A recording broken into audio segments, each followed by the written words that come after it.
of Fox Sports. We are Fox Sports. We are Arizona.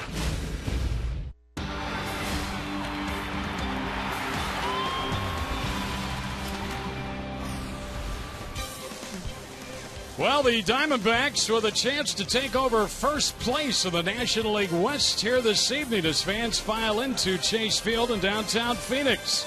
Why do we say that? Well, let's take a look at the standings as the Diamondbacks get to take on the Los Angeles Dodgers. The Giants were beaten 2-1 today by Philadelphia, so the Diamondbacks with a victory would catapult themselves back into first place in the NL West.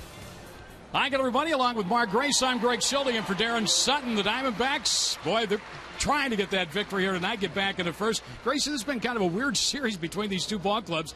The Dodgers in the first four series with the Diamondbacks.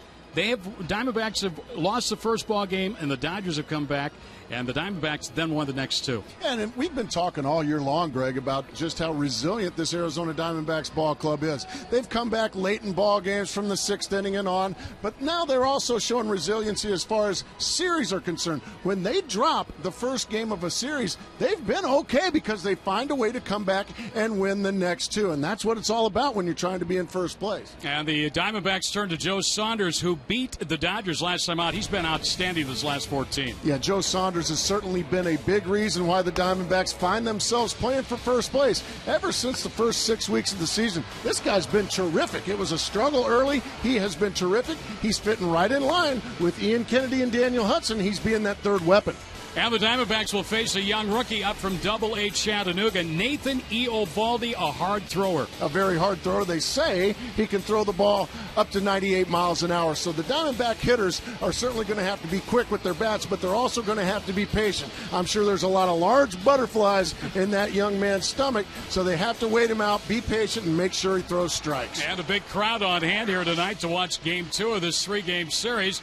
We'll go to break, and when we come back, Brad Steinke's going to take a look at a guy who's been very instrumental in the Diamondbacks playing well this season. He's pitched out of the bullpen. He's been a starter. He'll talk about Micah Owens when we return.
At any Gila River casino, and you can win $2,000 to $20,000 instantly.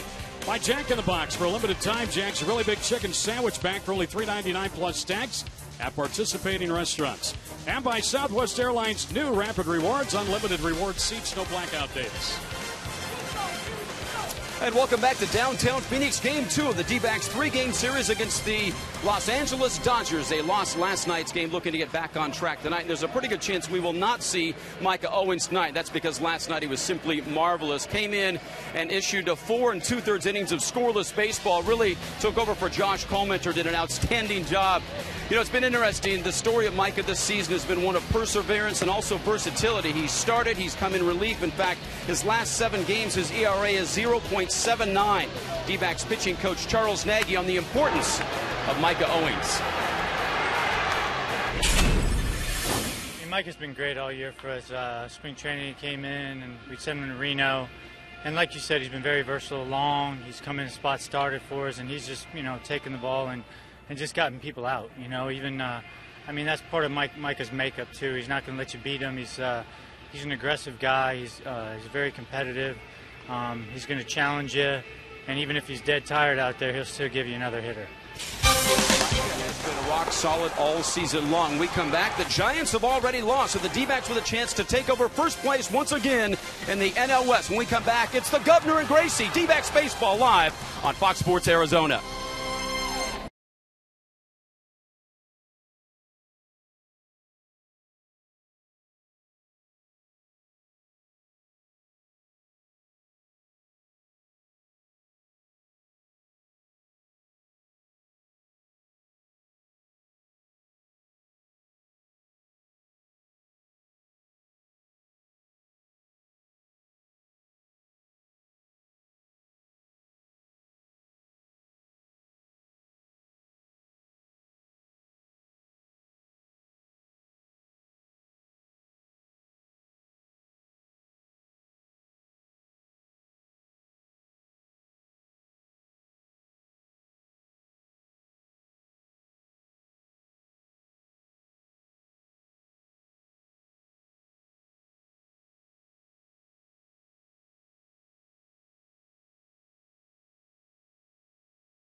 Miles Barajas back in there after a big night last night. Win batting 8th, and the rookie right-hander up from Double-A Chattanooga, Nathan Eovaldi.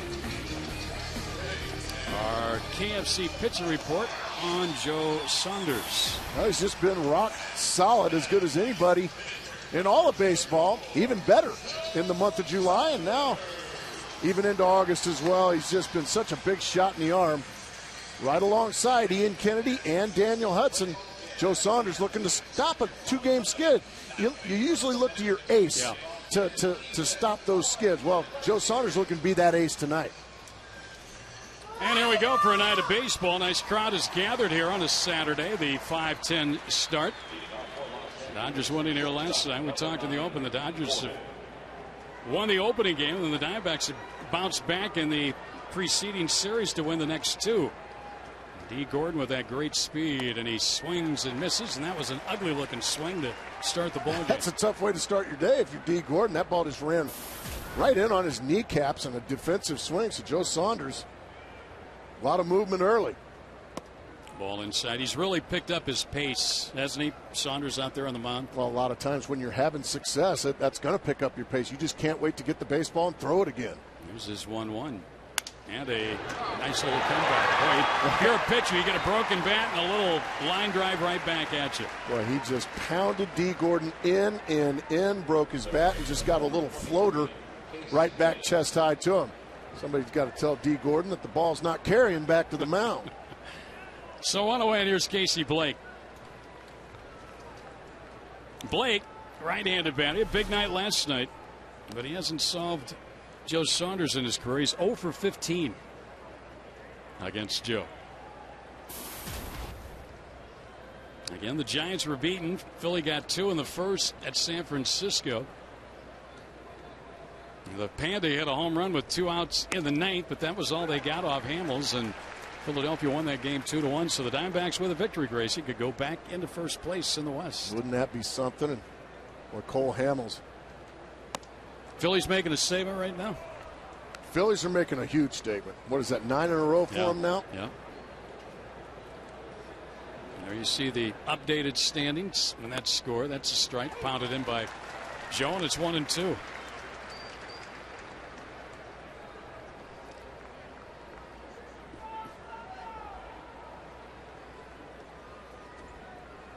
That's high.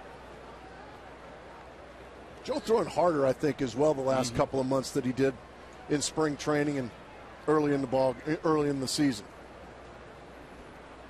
His 2-2 to Casey Blake with 1 out, and that is a check swing. Did he go? Yep, he's down. As Montero tags him, that's 2 quick outs here. A nice start for Saunders. Diamondbacks defense brought to you by Lexus. Familiar looking outfield of Parr, Young, and Upton left to right. Third to first around the infield. That's pretty familiar looking too. Roberts, Bloomquist, Johnson, and Goldschmidt, and the battery of Montero and Saunders. There's Parr. Great arm out there. CY patrols center as well as anybody, and Upton was really moving around in right field last night, wasn't he? He had a lot of balls. He had out a there. lot of action out there, no question about it. Andre Ethier and Justin Upton, both the right fielders, were very busy. Ethier is 9 for 20 against Saunders in his career, hitting .450 with a home run. And he had 4 hits against Joe last time these two teams met in L.A. Nice little slider there to even the count 1-1.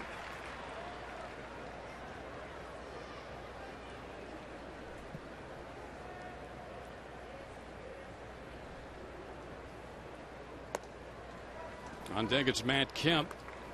2-1 the count on Andre Ethier.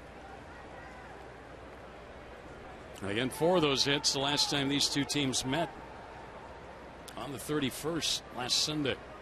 There's a chopper. Saunders will field, set himself, and he throws in time. Pretty impressive, wasn't it? Very easy. A little line drive back at him, a strikeout on a check swing, and a hopper to him. That's it after a half inning. That young man, he evolved. He takes the hill in the bottom of the first.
Here, the Dodgers went down very easily against Joe Saunders in the top of the first.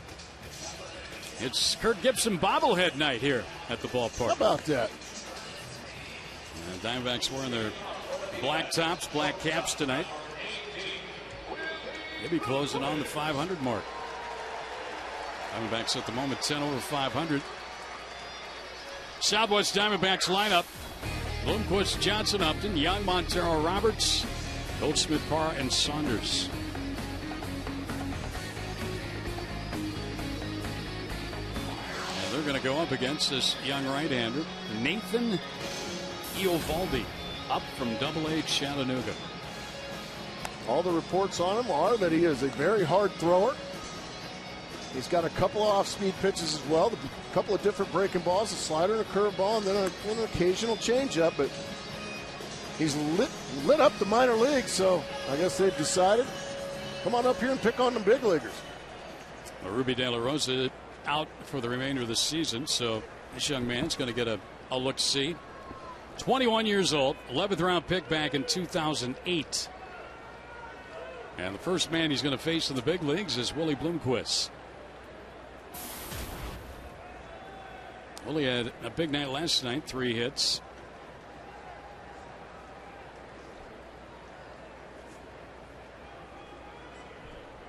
And Eovaldi's first pitch in the big leagues is a called strike 1. Well, you just wondered that first pitch in the big league, am I going to hit the backstop with it? No, he just poured it right in there for strike 1. He looks calm.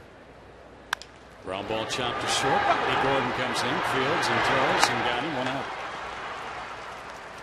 Dodgers defense behind Eovaldi tonight. Gwynn's getting a start in left with Kemp in center, Ethier in right. Blake, Gordon, Miles, and Rivera third to first around the infield. Rod Ross again catching.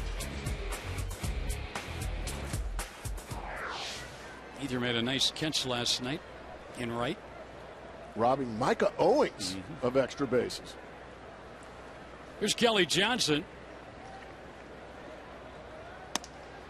And the kids come out throwing strikes, 3 pitches. And we talked about it coming on the air, Greg, about these guys are going to try to be patient with him. Well, yeah, that's a good idea, but when he's just throwing nothing but strikes, you're going to be 0-2 a lot. Well, you were talking earlier about Curt Schilling's comments about the Yankees in the World Series. Yeah, the Yankees, Joe Torre and all those great Yankee hitters were their game plan. When they said publicly, their game plan was to try to make Curt Schilling work, try to get his pitch count up and get to the Diamondbacks bullpen. Curt retorted, "Oh, great. I love that game plan. I'm going to have a lot of 0-2 counts." Now that's Curt Schilling. This is Nathan Eovaldi. A little difference, but I think you get the idea. This guy can throw it over the plate, and you're going to find yourself down and out, as Kelly does there with his first big league strikeout. That was very Schilling-esque right there. A high fastball, some gas right by Kelly Johnson. That's what he tries to get the hitters with, that high fastball. And he got Kelly. 2 quick outs for Upton, who slipped below 300. A couple of points, 298 coming in. Justin had a triple in last night's ball game. 1 for 5.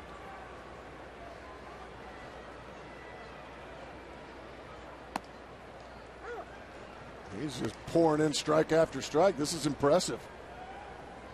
Yeah, it's one thing to think about doing that, but as you said, with the nerves, I'm sure deep inside of him, he's been able to fight right through that first couple of hitters. Now into the third, he misses outside. 1-1. Out of Alvin, Texas, which is the home of a pretty good Hall of Famer, Nolan Ryan.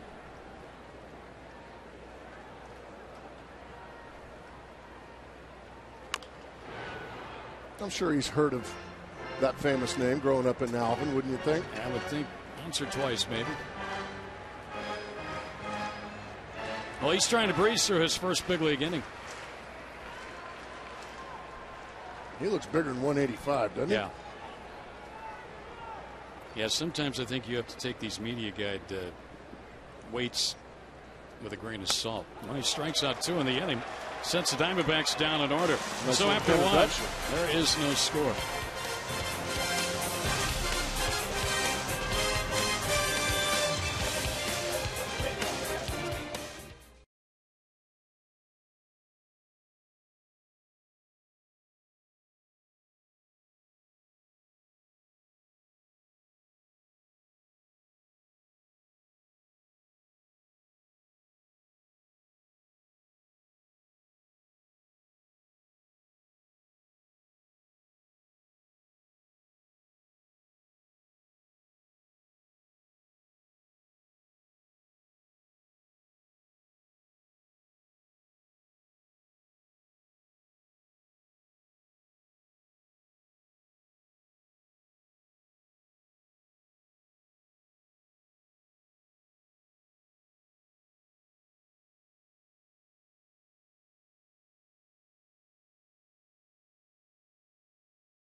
D-Backs Rewards program and earn points by buying participating items at Fry's. And by Kia Motors. To learn more, visit phxkia.com.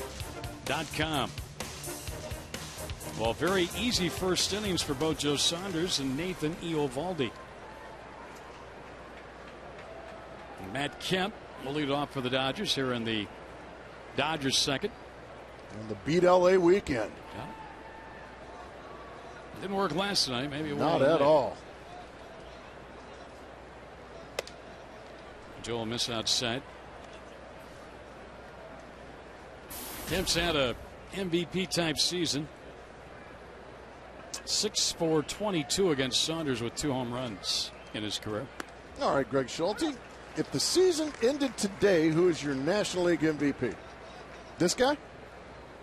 Well, he's going to get votes, but he's on a team that is not in contention. I know that there's always that argument. What is a true MVP, a most valuable player? Is it the most valuable in the league, which it's supposed to be? Right. You got a couple of guys right there. Upton, who's coming on strong. Kemp, who's been doing it for most of the year. That's why down the right field line with 5. How about just if you call it Player of the Year? Yeah. Then you could give it to somebody. It's not Matt Kemp's fault the Dodgers aren't having a good season. So, maybe have MVP and Player of the Year. I don't know. Just thinking out loud. Well, he's going to get votes. There's no doubt about that. Look what Reyes has done with the Mets. 500 or so ball club. That's Berkman. Braun, fielder in Milwaukee. Yeah, Berkman. A lot of guys in the running. Ryan Howard. 87 RBIs for the Phillies. Kemp, a base hit to left to lead off the second. And what separates Kemp from a lot of those guys is when he singles, he's got that very great capability of stealing a base, adding another dimension to his game. The one trump to that right now, the anecdote, is that Joe Saunders has a very good pickoff move. And Joe can dial up the double play ball, that's for sure. He's got an 18 this season. Only John Landon of the Nationals has more with 21.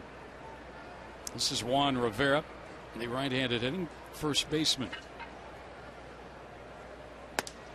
Pounds a strike in there, 0-1. That's always such an important pitch when you got a speed guy on there. He doesn't run on that first one. You get ahead of the hitter. 0-1. Fall behind him, it just puts you behind that 8-ball that much more. That's exactly right. 6 stolen, 6 caught against Saunders. He'll miss a little inside. Alfonso Marquez, our home plate umpire here. Hall of Famer, Alfonso Marquez. Really? He is in the Mexican Baseball Hall of Fame. How about that? For being the first Major League umpire to hail from the wonderful country, our neighbors to the south. Throw over to first. Little tidbit for you there. Like Every once in a while, I'll thrill you. Every once in a while, I'll thrill you with something like that. I love it. Wow. It's a little frightening. That's not mil máscaras. There goes Kemp. High. The throw by Montero's good. And he got him. Kemp's only been caught a couple of times all year. And Montero put it right on the money. 28 now for 33. Been caught. That's the 5th time. Well, no question. The throw from Miguel Montero is fabulous. Nice quick tag there from Kelly Johnson. Something that doesn't happen to Matt Kemp very often. Out at second base. And that is big for Joe Saunders and the Diamondbacks. Beautiful throw. Beautiful breaking ball there, strike 2. And you got to, as good as the throw was, you still have to give a lot of the credit to Saunders. Just because Kemp is, he's a little leery of his lead. Maybe didn't get the jump he normally gets. Just the reputation of being a guy who can hold runners. Miggy put it right on the money. That's good to see. Now he's running full here, 3-2.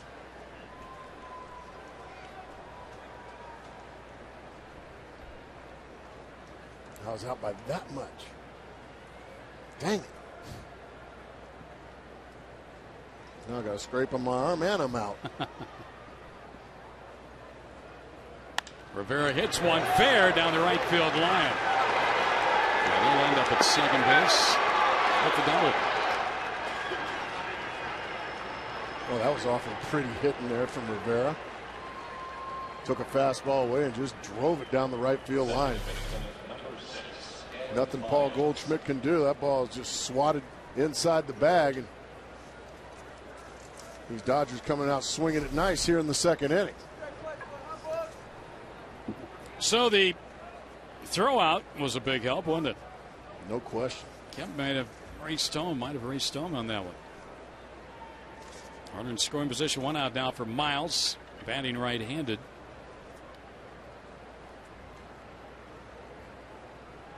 Rivera's now 9 for 22 this season against the Diamondbacks.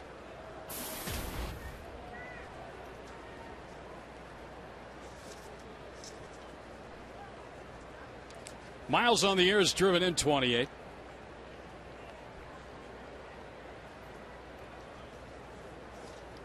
And he hits one into left center. Power going over. He's there. And that's out number 2. Very good changeup right there from Joe Saunders. Just a very easy, lazy fly ball. Pardon me a minute, Greg, while I tell the folks that they can take the D-backs wherever they go this season. If you subscribe to MLB.tv today to see every D-backs game on demand on your computer. Visit dbacks.com for details. MLB.tv. Baseball everywhere. Gracie, you never have to excuse yourself. Oh, you don't want to be me around the dinner table. How was tonight? 2 outs, here's Barajas. It was good. It was good tonight. Barajas, big night last night. 2-run double, solo home run. Driving in 3. And Joe starts him off with a strike. Dodgers trying to get a second inning lead here. 2 hits in the inning, but a man caught stealing really helped Saunders and the D-backs. That's Rivera, who just doubled. Miles has flown out for the second out.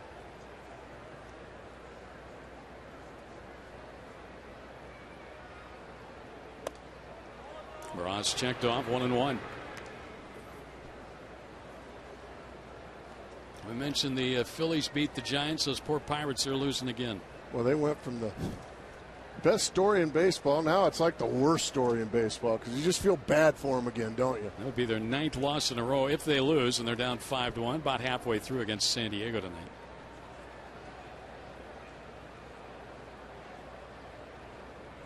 Whoa, high and tight.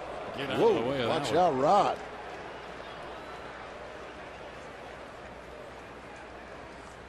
Yeah, make sure your teeth are all still there. Look out. Goodness. 2-1 countdown. Barajas. Left-handed hitting Tony Gwynn next.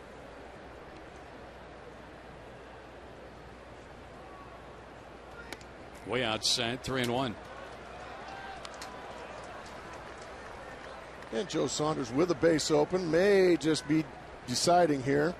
Rod Barajas swinging a hot bat, had a big night here last night. I might just want to put Barajas on base and face the left-handed hitting Tony Gwynn on deck. That's a strike. Good pitch that was. Change up to the outside corner. You think anybody would ever pitch around somebody to get to a guy named Tony Gwynn? Well, I've had the junior behind it, yeah. Maybe. The other guy, no. Full count now with 2 men down. And a little floater. Out goes Bloomquist. Dodge can't get it. The run will come in. And the Dodgers lead on the bloop single to center by Barajas. 1-0. Well, what looked to be just an easy little pop-up, it looked like Bloomquist was really playing Barajas over to the pull side. And because of that, you see he's not even in the picture. It gives it the effort you expect there from Willie Bloomquist, but the Dodgers take an early lead. Rod Barajas continues to be a thorn in the Diamondbacks' side. Now Gwynn with a runner at first and 2 down.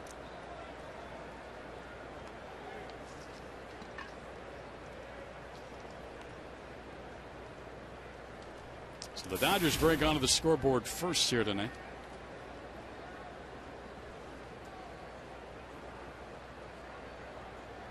Gwynn a swing and a miss. Gwynn originally with Milwaukee, then to San Diego, and now with the Dodgers.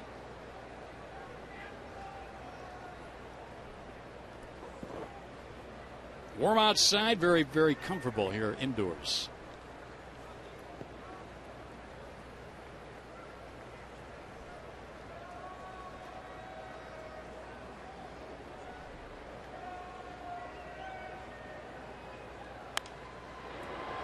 Nice crowd on hand here tonight, Grayson. Looks very good. Getting bigger and bigger as we move along. Some late arrivers coming in. Love to see it. Big game here tomorrow, and then Houston in for 4, and then the Mets next weekend. So long homestand. 10 big games. These Diamondbacks need to give them some entertaining baseball so they keep coming out. Big numbers. Our view from center field.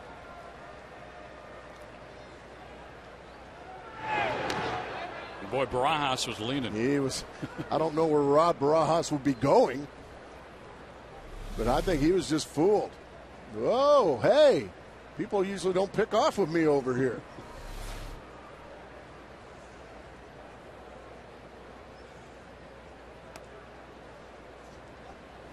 One and 2 now on Gwynn.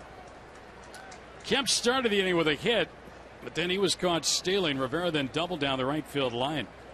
After Miles flied out to Parra, Barajas just blooped one over the outstretched glove of Bloomquist on a diving attempt on a ball over second base.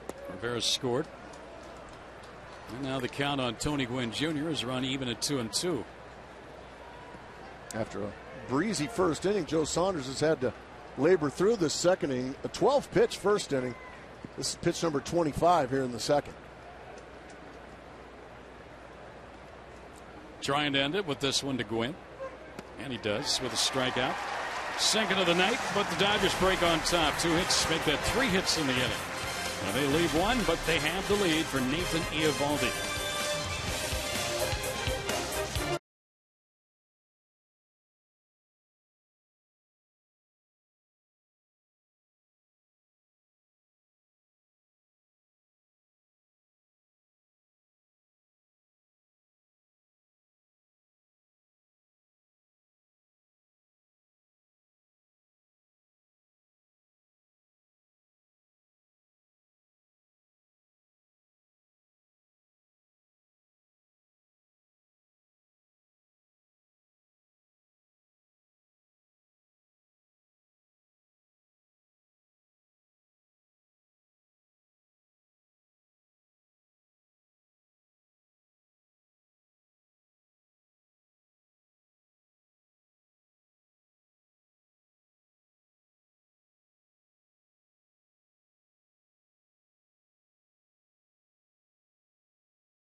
Shut out the Giants into the 9th inning. Got 2 in the first inning and made that last. Sandoval, a 2-out home run that just cleared the wall and left. Nice play, Will Clark. But that was it. As the Phillies hang on, and they beat the San Francisco Giants by a score of 2-1. They've won the first 3 of that 4-game series, and Roy Oswalt comes off the DL tomorrow to pitch for Philadelphia. So the Diamondbacks and the Giants right now even in the standings. Diamondback victory here tonight. And that's going to take us to our Nissan key to the game, which is, it's okay to scoreboard watch. Look! Look! The Phillies beat the Giants. The Diamondbacks have a chance to take first place outright if they can find a way to get past these Los Angeles Dodgers here this evening. So it's okay to scoreboard watch. A lot of people think that's a no-no. Oh, no. Don't scoreboard watch. Just take care of your own business. I do that early in the season. I was going to say, I scoreboard watched and still do in April. Last time the Diamondbacks were alone by themselves in first place, June 24th. So, chance tonight, although Nathan Eovaldi was pretty good in that first inning in his big league debut with 2 strikeouts, had a 1-2-3 first. Now he's got a 1-run lead to work with. It's Chris Young steps to the plate. And Chris is somebody who's due. And then some. Yeah. He is 10 for 64 since the break. And all home runs since July 2nd. So over a month between home runs, 93 at bats. It's a strikeoff. You don't see why. It's like he gets one and then he gets rolling. He might hit 5 or 6 he hits them in bunches, no question. Upton's the same way. Yep. He hits them in bunches. The pitch was up. He fouled it back. 1-2 now. Eovaldi got Bloomquist on a grounder to shorten the first. And then he struck out Johnson swinging, and he struck out Upton swinging.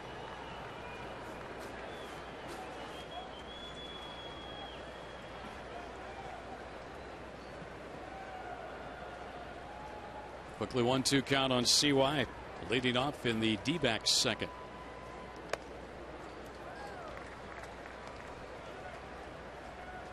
2-2. Diamondbacks looking for their 30th road win, or excuse me, 30th home win. They've already won, what is it, 31 on the road?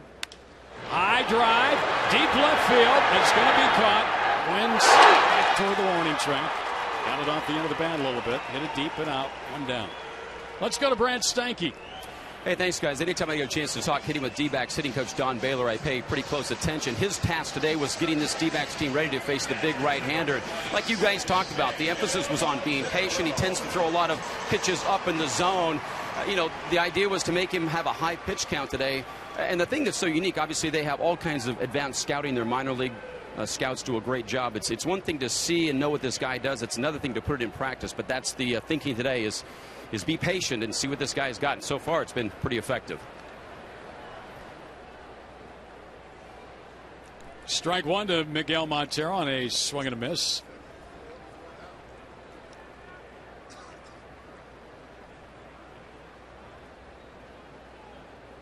One thing that's been effective is Eovaldi. Nathan Eovaldi. Go ahead, I'm sorry. I was just going to say, Miggy's hitting 15 straight games, Gracie. 10-game hitting streak. Reached in 15 and 10-game hitting streak. But Eovaldi right now, he pounding the strike zone. He's thrown, 18 pitches, 12 have been strikes. So far, it's a very impressive 21-year-old out on the pitcher's mound.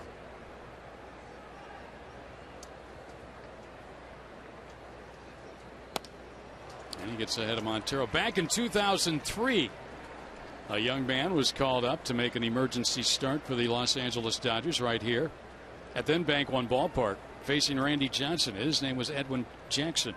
And that didn't go too well for the Diamondbacks, did it? Edwin Jackson was celebrating his birthday and beat the Diamondbacks and RJ that night. Didn't allow a run. There's a line drive, just fouled by Montero down the left field line. Every time a Diamondback hits a home run this season, Fulton Homes donates $150 to the Central Arizona Mountain Rescue Association. 2-2 now on Montero with Roberts next. No base runners yet against this 21-year-old. 4 up, 4 down so far. Boy, he's got Miguel Montero all kind of guessing. I mean, he's corkscrewing him in the ground.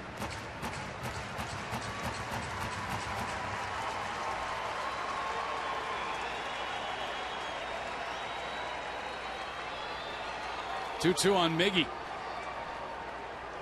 Dodgers got a run in the top of this inning for the lead. And now the count is run full at 3-2. This is one of those at-bats I'm sure Brad Steinke was talking about with Don Baylor, having one of those long at-bats, try to make the kid work a little bit, get that pitch count up, try to draw a walk or two, make him pitch out of the stretch, put some pressure on him. And he just threw it right by Miguel Montero for the 3rd time in this at-bat. 3 strikeouts and 2 down here in the 2nd. I mean, no nonsense, right down the middle, and you can see Montero hanging his head and walking really slowly back to the dugout. Very disappointed in himself. Here's Ryan Roberts. Ryan in the ball game last night, 1 for 2, a run, 2 walks. He's reached in 8 straight games, going 11 for 24 over that stretch. He's been hot. He's been hot against the Dodgers.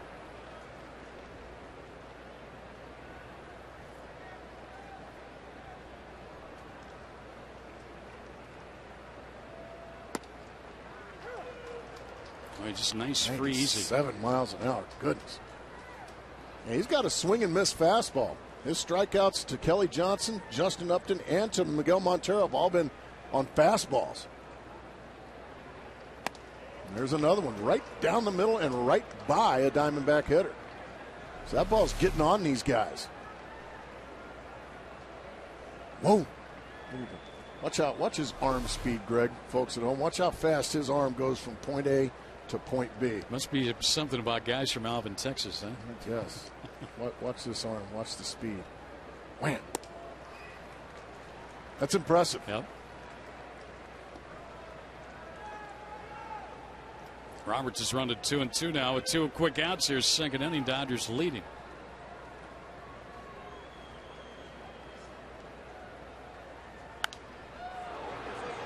We'll come back this way.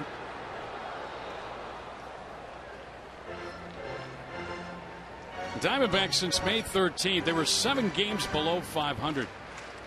At that juncture of the season, they were 15-22. Since then, 17 games above 500 at 46-29.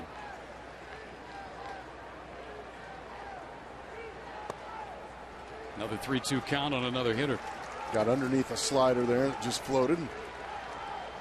Another good at bat, like you expect from Ryan Roberts. Ryan has walked 48 times this season.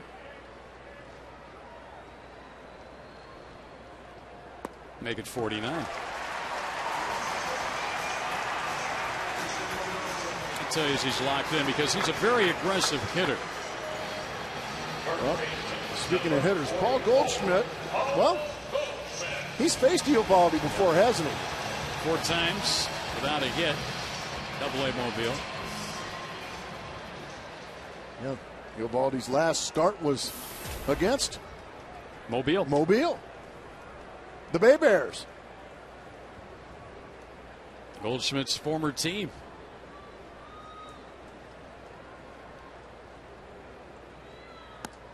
Big swing. Oh, he threw it right by the big fella, didn't he?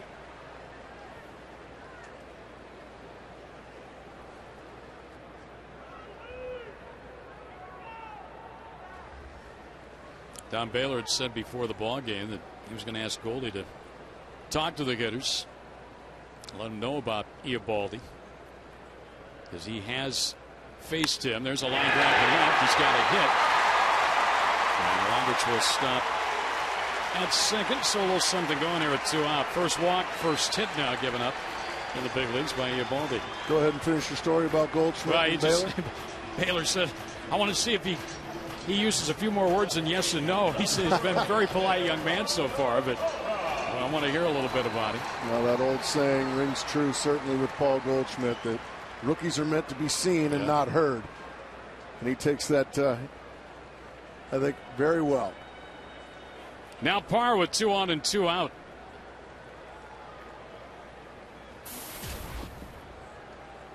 Parr with 31 runs batted in the year. He had an RBI in last night's game.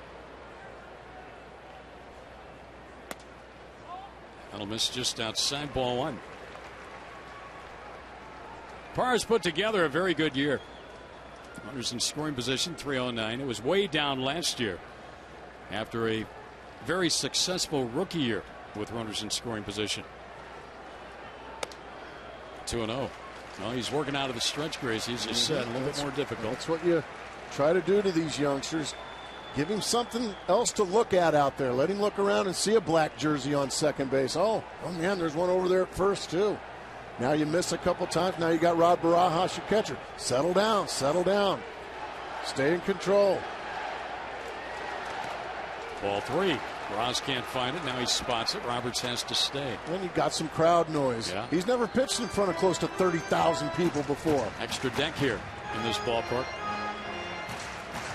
Let's talk about that. That's third deck that you don't see in the minor leagues. Right. Scouts will always tell you, let's see how good he is when there's a third deck on the stadium. 3-0 on Parr with 2 on and 2 out here. And they're loaded for Saunders. So all this with 2 outs, a walk, single, and a walk. They've loaded the bases. And Barajas out for a visit. Well, with 6 runs by the D-backs tonight, you'll win free tacos with the purchase of a large drink between 4 and 6 p.m. tomorrow. Participating locations.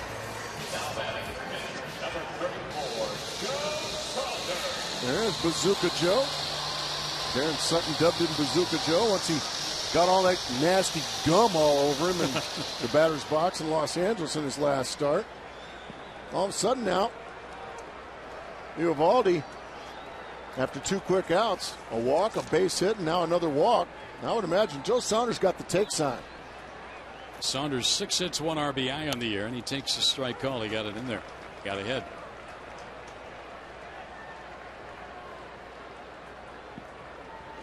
This all started with 2 men out. Roberts walk on a 3-2 pitch.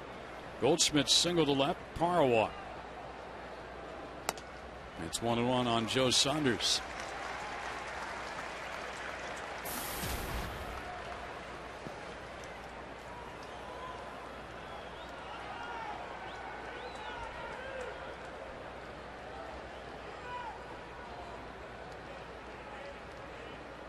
Ground ball, hole, base hit.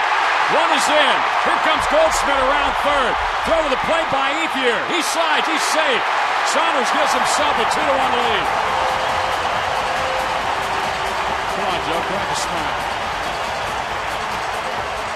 He has really improved with the bat, hasn't he, since he's come over to the National League? He actually gets to swing the bat over here in the National League, and the more he gets reps, the better he does. He just takes a fastball from Eovaldi, and I mean, banks it into right field. And Paul Goldschmidt showing me some good speed out there. Ethier comes and charges it well and makes a very accurate throw. But Goldschmidt gets in there just ahead of the tag from Rod Barajas, and there's his fellow pitchers. Yeah, Joe. Daniel Hudson knows what it feels like to drive in runs. He's driven in a dozen. 3 now on the year for Saunders. So this all happened with 2 outs, and the walks have hurt the young rookie. 2 walks, 2 hits in the inning, 2 on D-backs, and this is Willie Bloomquist. Second time around now. And Eovaldi. Yeah. Juan Rivera's going to go talk to the young pitcher here. And right now, yeah, Gerardo Parra, he knows what he's got out there. He's got a youngster out there that now is starting to crack a little bit. So he's out there trying to make him nervous, maybe get a balk out of him.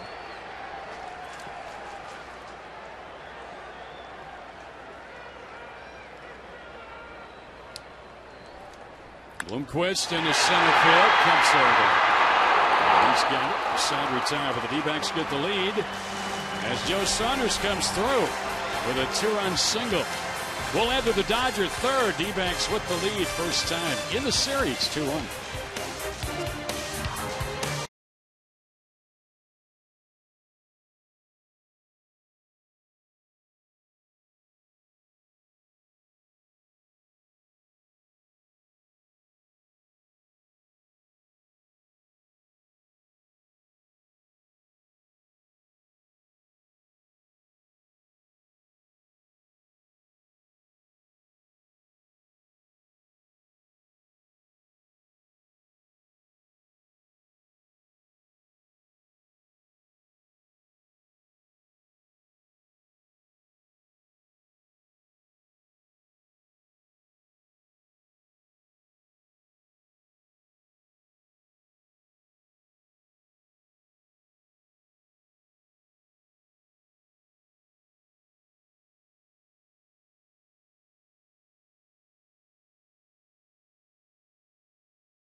Series. Kids get in free Monday through Thursday. Just purchase an adult ticket and kids get a free ticket in the same section. To get this offer, stop by the Chase Field box office or call 602-514-8400. A great promotion, joined now by the man who helped to make that happen, D-backs president Derek Hall. It's pretty cool. You know, I think you're going to get a lot of youngsters out. You know, they're getting ready to go back to school. What better way to kind of get back into that grind of that and watching this team play? You know, Brad, I hope we do, because we're a little worried and concerned about the numbers for the Houston series. Houston, of course, you know where they are in their division. It's going to be a tough draw, but if we can get fans out here, get them to get their kids out here for free, and it's at any level, as you mentioned, as long as an adult's buying a ticket, they can bring a kid for free. That's fantastic. You know, how important is it that this team is not only relevant in August, but right now we're tied for first with a chance to go into first place, sole possession of it. How important is it to this franchise that that's the case right now? Oh, it's unbelievable. We need to make sure that we have fans coming out here to see this team. They deserve it, that's for sure. And to have a big crowd tonight of over 30,000, it's a great energy in this place. These players have said before they love playing in front of a big crowd, and it really makes a difference during those games. They feel it today, and you can already sense it in these first few innings.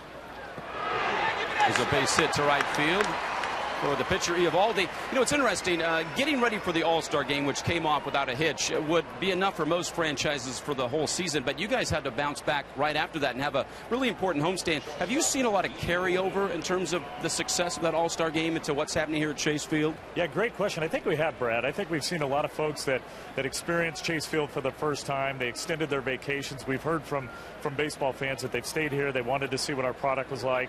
I think there is a carryover. That's why they always schedule a homestand after the All-Star game. But you're right. I mean, that was a big 10-game homestand right after the All-Star game. We were very successful in that one. And then big road trip, going out on that Western trip, and to do as well as we did. I'm really pleased with where we're at. By the way, that was Eovaldi's first ever major league hit, so they're going to authenticate that and make sure he gets that. And final question, it's interesting. You've been a busy guy as of late. You traveled down to see Trevor Bauer. It was great, first of all, to get that young man signed. He's got a brilliant future, but what was it like to go down there and see him? Oh, it was impressive. He was blowing batters away. I mean, he had a little trouble with his control, and that's going to be the case here and there, but for him to strike out 6 in 3 innings, and you know, you saw a lot of different pitches. We saw that fastball. We also saw a nice breaking ball that was really a 12-6. We saw a changeup that was effective and a slider. So it's fun to see. He's not far away, Brad. You know, you're on Twitter, right? You do the hashtag #BeatLA, right? I sure do. I did it today, plenty. All right, guys, back to you. Derek Hall. All right, thank you. And I think scouts behind the dugout, or excuse me, behind the plate, Gracie, and the Diamondbacks get a look at where you can pitch D. Gordon right now. And run it in on his hands right now. Joe Saunders just abusing him. Now he tried to go down and away. But he's just been abusing him with those tailing fastballs right down around his kneecaps.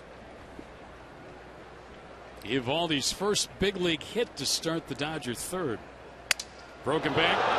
That's going to be an infield hit. Unbelievable. And the Dodgers have put the first two on here to start this inning. This is just very dangerous. Now you give up a base hit to the opposing pitcher. Now D. Gordon, a full swing. I mean, that's as good as any bunt you'll ever see with a full swing. Shatters his bat on those fastballs in. And then he's just so doggone fast. Ryan Roberts has no chance. And now Casey Blake with the tying and go-ahead runs on base. That is one shattered bat right there. So single to right, busted bat, single to third. Dodgers in business here. And Blake, who struck out swinging his first time up, swings and misses here, strike one. Now just trying to come right back after the D-backs got a 2-out 2-run single by pitcher Joe Saunders in the bottom of the second inning.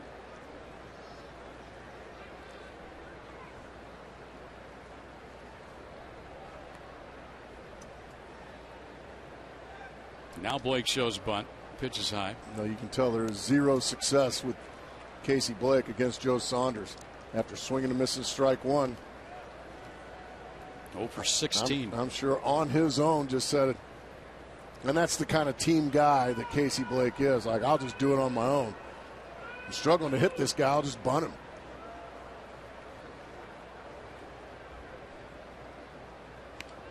There's a bunt. Montero has one play at first. We got him. Goldschmidt took the toss. Runners advance to second and third, where they will be now for both Ethier and Kemp. That's just good baseball by Casey Blake, isn't it? Yep. Veteran guy. Knows he's never had a hit against Saunders. Has had tough times picking him up. So says, what the heck? I won't get in the bat here, and I'll move the runners up. That's exactly right. And I'm going to set up my two studs. My 3-4 hitter, Ethier and Kemp. Ethier tapper right back to Saunders in the first inning. But he had 4 hits against Joe in L.A.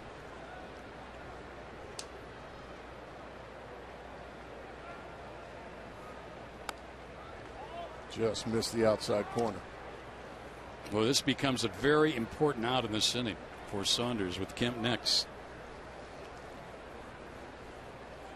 It's a pretty good 3-4 they have in their batting order with Ethier and Kemp. Both hit over 300. Kemp much more dangerous this year as far as long balls are concerned. 26 of them. Ethier with 10, but we've seen him in the past. Oh, yeah. This kid can slug it a long ways. And a ground ball to the right side. Kelly goes over field, straightens and throws out. A run scores to tie the game. And Gordon goes to third, but now there are 2 down in the inning. Very nice play there by Kelly Johnson, taking away a base hit from Andre Ethier. And what would have probably given these Dodgers the lead. Ethier hits it hard, but ranging a long way to his left, and then a spin and a strike over to Goldschmidt to save a run. But the Dodgers do tie it up. And now the tough hitting Kemp, who had a base hit to left his first time up. Base open. They have Rivera, the next hitter, up. He's been swinging a pretty good bat, especially against the Diamondbacks since coming over to the Dodgers. Man, I ain't messing with this guy. So you're wanting him put on, huh? All due respect to Juan Rivera, he's not a possible MVP. Nope, that's for sure. Joe's working out of the full windup. And it's ball 2-2-0. I think it's the same situation. Probably trying to pitch around him, see if he can get him to chase some. But that got him burned by Rod Barajas in the second inning. Sometimes you'll get a guy to swing out of the strike zone, and he'll dump it in there for a base hit somewhere. 3-0. Barajas blooped one just out of the reach of the diving Willie Bloomquist. Just scored the Dodgers' first run in the second.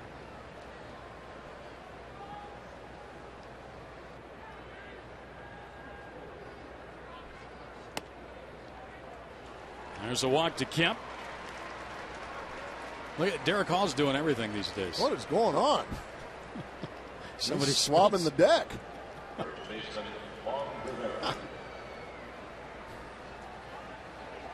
Who says the boss delegates?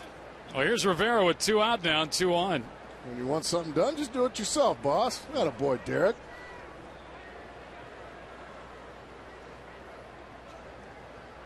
Rivera doubled right down the first base line his first time up.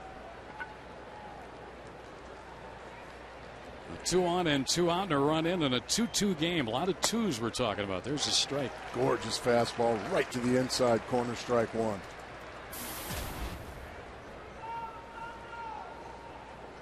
Dodgers have 5 hits already.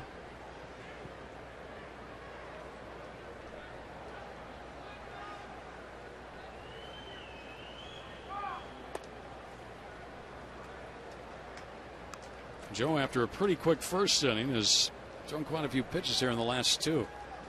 These have been a little stressful innings for him. Innings 2 and 3. Base runners and runs in each of the last 2.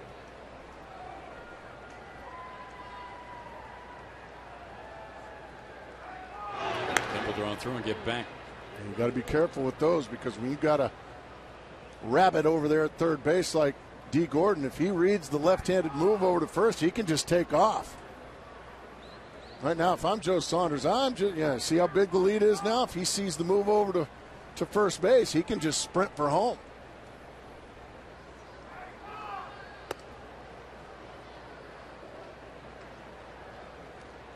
Two and one down, Rivera. With 2 on and 2 out here. Dodgers trying to retake the lead. They led 1-0. Diamondbacks got the lead on Joe Saunders' 2 out, 2-run single in the bottom of the second, but the Dodgers have scored here in this inning. And it started with a single by the rookie pitcher. There's a foul back by Rivera. Good hack at it. Yeah, Rivera disgusted with himself right now. He got a good pitch to hit, and all he could do was foul it back.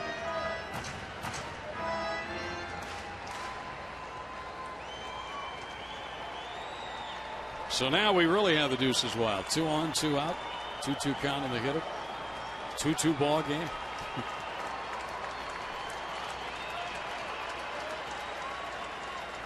Gordon's a runner at third and Kemp at first for the Dodgers. Juan Rivera at the plate. Saunders trying to end the inning right here. And a foul back to the screen. Day game tomorrow, and 2 13-game winners go at it. Ian Kennedy against Clayton Kershaw. Well, that's going to be a good one, isn't it? Sure is. Diamondbacks are hoping that's the rubber game of the series. And for that to happen, they need to win here tonight. Early on, 2-2 third inning.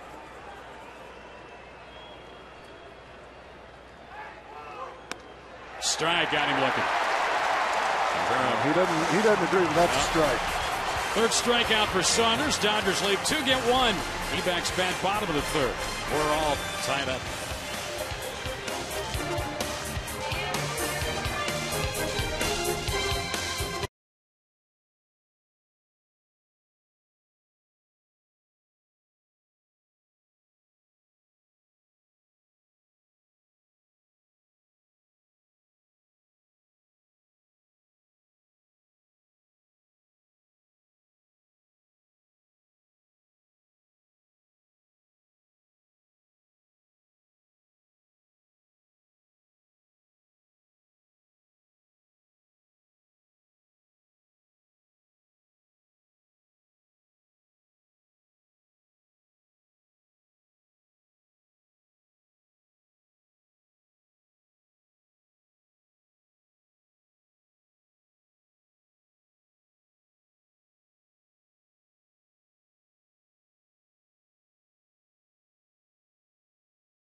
All-Star game. It would be nice to have Chase Field be the site for postseason baseball. As the Diamondbacks Dodgers play here on this Saturday, August 6th night. Diamondbacks at the moment tied with the Giants, as the Giants were beaten earlier today 2-1 by Philadelphia. Here it's a 2-2 ball game. Kelly Johnson rips one to right to start the inning for a base hit. That was a good swing right there by Kelly. He needed that. He'd really been scuffling along. He had a rough go of it up in San Francisco, and then hitless here last night, but he takes a first pitch slider from Eovaldi and just drills it into right field for a leadoff base hit. All of a sudden now, young Nathan Eovaldi starting to look a little bit human after just dominating for the first 5 hitters he faced. Justin Upton struck out swinging in the first inning against Eovaldi.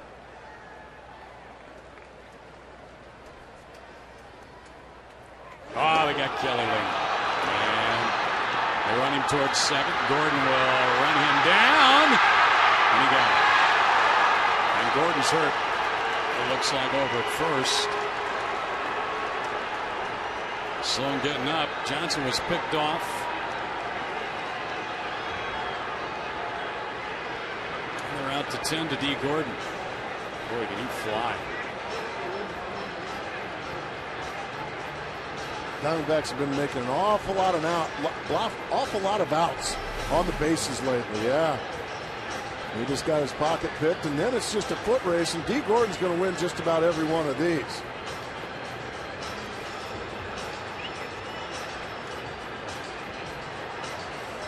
Yeah, it looks like he landed on that shoulder, and let's hope he didn't separate it, or boy, that's just a big grimace right there. Oh my goodness, I hate to see that. Seated now as they tend to him.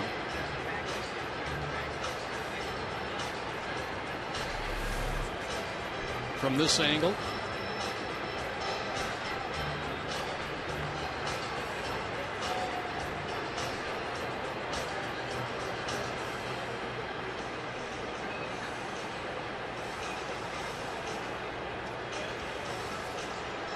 again, Gordon took the throw from Rivera, and then the foot race was on. And as you said, Gracie, you're not going to win many of those with D. Gordon. Yeah, unfortunately, it looks like D. Gordon's going to have, well, maybe he'll stay in the game.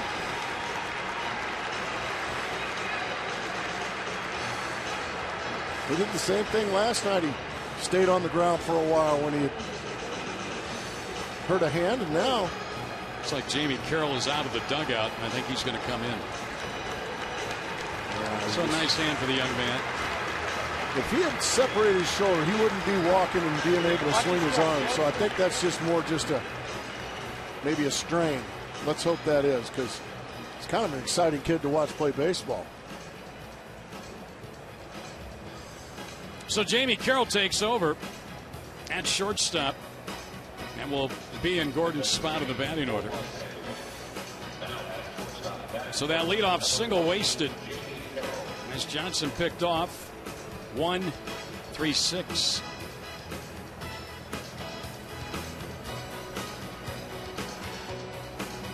Upton awaits to hit here. Eovaldi going to take a practice throw or two as Carroll throws some over to first base. Loosening up, coming in. No. While we got a break in the action, you know, it's a bobblehead night. Everybody got a Gibby bobblehead tonight, right? Right? I haven't got mine yet. Huh? Okay, well, we're working on that. But the next bobblehead giveaway is Saturday, August 27th. And the first 15,000 fans to the D-backs Padre game will take home the Chris Young bobblehead, courtesy of Audi. You can guarantee your Chris Young and Ryan Roberts bobbleheads and the World Championship replica ring by calling 602-462-4786 or by visiting dbacks.com/Grand Slam. Well, that was an easy read. You got through it. Diamondbacks just making way too many outs on the base paths these days. Way too many. And that was costly because that started the inning with a base hit and then immediately picked off with Upton up. And now Justin will take one high and tight, ball one. Upton 22 homers, 67 runs batted in, 127 hits on the year. And one behind Beltran for the league lead in doubles. Justin's got 30. Justin got caught guessing strike. When you see him take a swing like that, he's just got his mind made up. It's going to be a fastball down the middle. And he just makes those commitments. See if they come back with the same pitch. Yep. 1-2.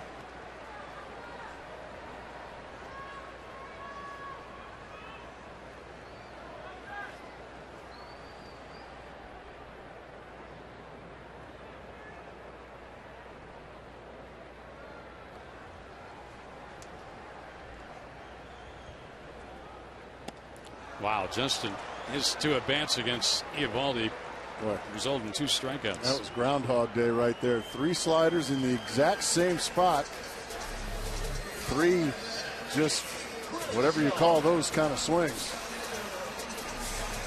Swings and misses. Yeah. And now Chris Young with 2 out. Chris flying out pretty deep to left first at bat. Well, everybody was all revved up on Kelly's leadoff hit to start this inning, but yeah, it just kind of went kaput after the pickoff, didn't it? Maybe Johnson or Young can do something here with 2 down now.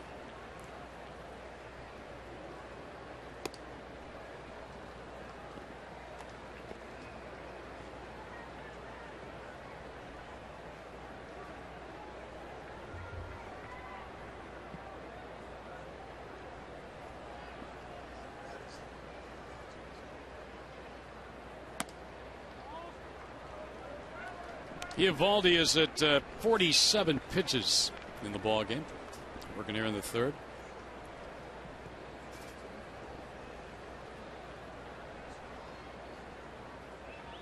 There's a shot to center, right at Kemp. Side retired. No runs ahead, a pickoff, and that's it. 2-3, 2-2.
By Darren Sutton, and this is how it took place in LA.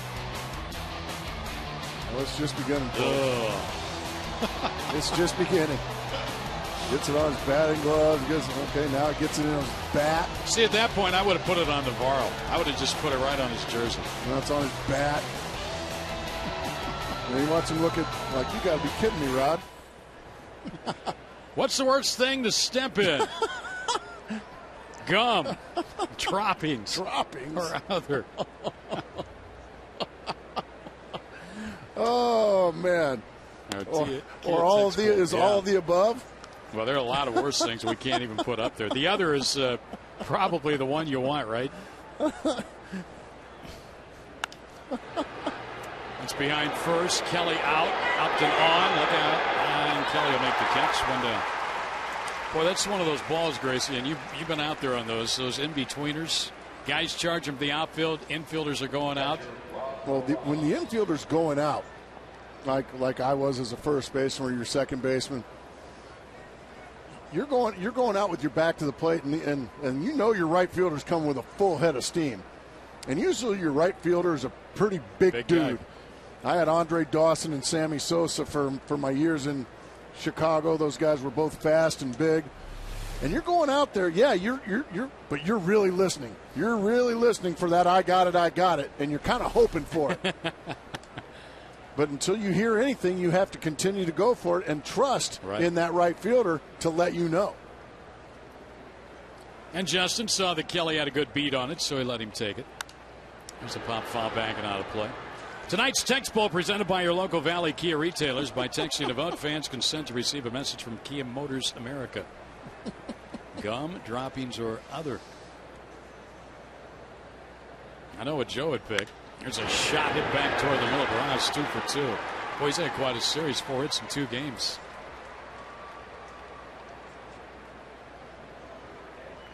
Well, he likes this ballpark. It's the ballpark he grew up in the major leagues. He seems to like to hit against the Diamondbacks this year as well. He just rips that one right past Willie Bloomquist. Tony Gwynn, a strikeout victim his first time up. Going to take his chances again with Joe Saunders. 6 hits now off Joe. The Dodgers have had at least a base runner in the last 3 innings after Joe had a very easy first inning. In fact, they've gone 3 hits, 2 hits, and now 1 hit this inning. Well, he's really working these left-handed hitters.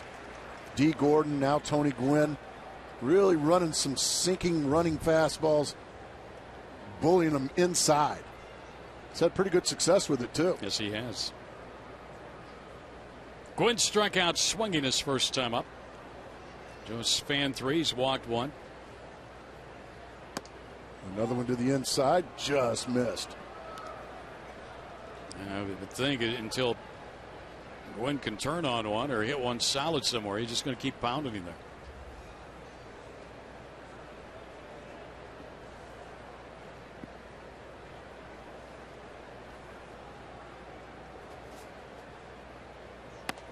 That's a strike call. To the inside corner, Saunders goes again. Tony Gwynn's father, one of those unique players in baseball who played his entire career with one team. Only a select few can make that claim.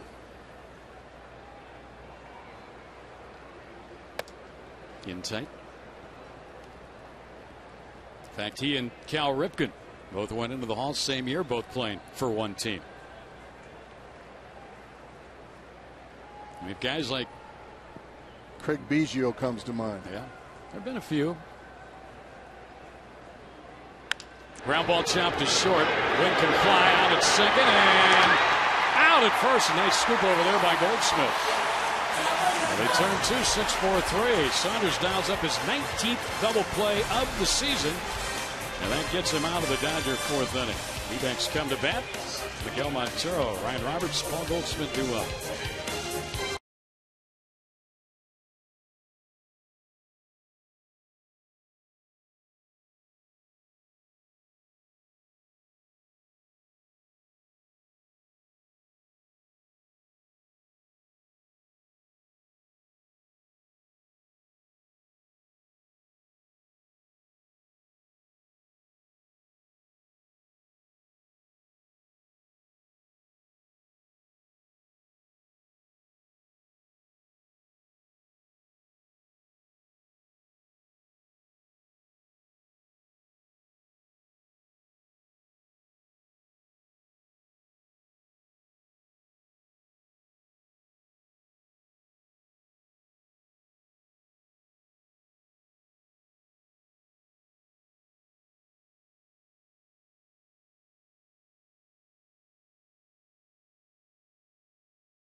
2001 World Series win, and that team will reunite September 10th here at Chase Field and help celebrate Fox Sports Arizona APS.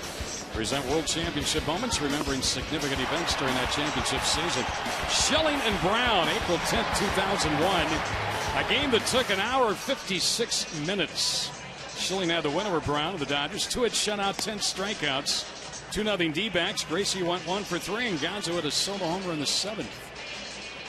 I remember playing behind Schilling in that one. Of course, Kevin Brown. What a runaway locomotive he was as well. There's Gonzo. Jacob. Good to see he can make it to a ball game. He's here. And we're here with a 2-2 ball game. Yeah, those were special games when Schilling, Brown, Johnson, Brown, some of the others would lock up. Well, there was some classic matchups in the National League West that year between. And as a player, those were great to play in, weren't they? The Giants would come to town. You'd go up to San Francisco, Bonds and Kent and Aurelia. And then the Dodgers, they would run Kevin Brown out there as well as some other great pitchers. And then Walker, Gary Helton. Sheffield. Yeah, and then Colorado Rockies. Yeah, there were some big-time matchups back then. Yeah, I mean, Mike Hampton was a great starter for the Colorado Rockies. I mean, it was game on in the West in those days. It was. Rick Honeycutt right there in the middle. That's the pitching coach for the Dodgers. Don Mattingly to his right, left of the screen. Trey Hillman, the other. He's a former Kansas City Royals manager. There's Trey. Did some amazing things over in Japan, didn't he? Some great success as an American manager over in Japan. Wake up, Trey. Come on. There you go. Montero, Pfister foul. Miggy struck out first time up. Eovaldi, the young rookie right-hander, the 21-year-old, making his big league debut here tonight. He's struck out 4. He's walked 2. He's given up 3 hits. And he got his first big league hit. Scored a run.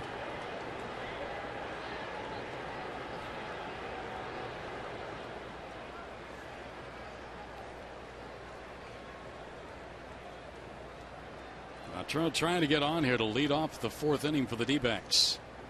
And he pops it up. Shallow left. Carroll, the shortstop, ranges out. Makes Kent's one down. AT&T trivia question for you tonight. What we got? We're going to find out here in a moment or two.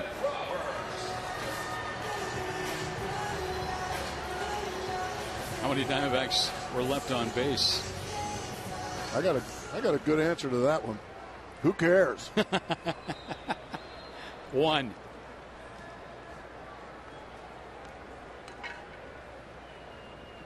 Roberts corks one, but right at the third baseman, Blake. 2 quick outs. Just a bullet right off the bat and right into the center of the body of Casey Blake. Roberts had walked and scored first time up. Goldschmidt singled and he scored a run in the 2-run sink for the D-backs. Diamondbacks got those runs on a 2 RBI single by pitcher Joe Saunders.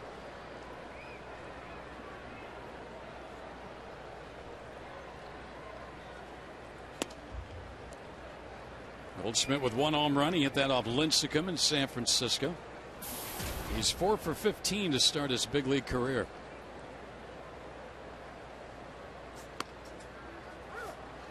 Nice snapper right there. 1-1 the count.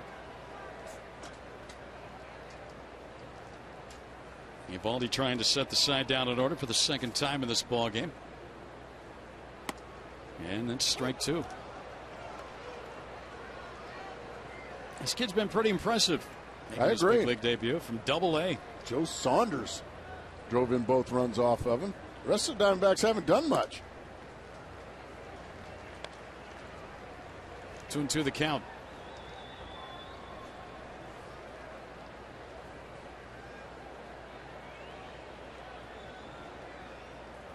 Three-2 the count now. With Parnex. Again, the Giants lost 2-1 to the Phillies today. Philadelphia's won the first 3 of that series. Diamondbacks with a chance to take over the West lead with a win tonight. And Goldschmidt strikes out. 5th strikeout for Eovaldi. 1-2-3 D-backs 4th. To the 5th we go. Eovaldi will lead it off. 2-2.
My answer. Who cares? Right? 0. I was going to say, it sounds like Kevin Brown didn't have to be in the stretch too much.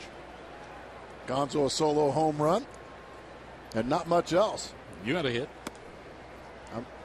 Evidently, I must have scored. We get Did the. I score? Because I don't know. I wasn't left on base, evidently. We get the report on D. Gordon. Injured shoulder, no separation day to day. That's good news. This is Eovaldi, who was 2-0 on Joe Saunders. He had a hit his first time up. There's the strike.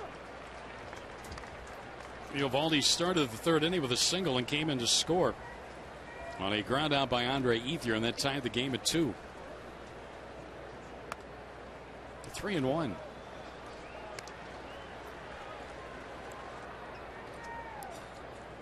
Well, no pitcher's walks here.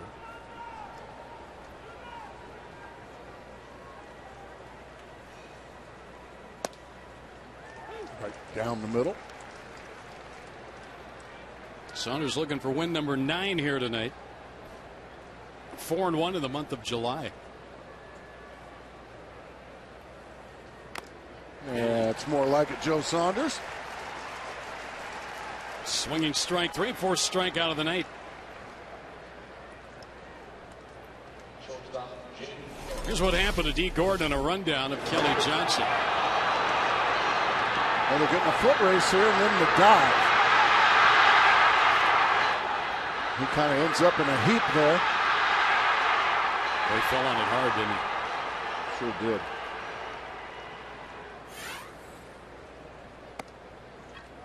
Ball 1 now to Gordon's replacement, Jamie Carroll.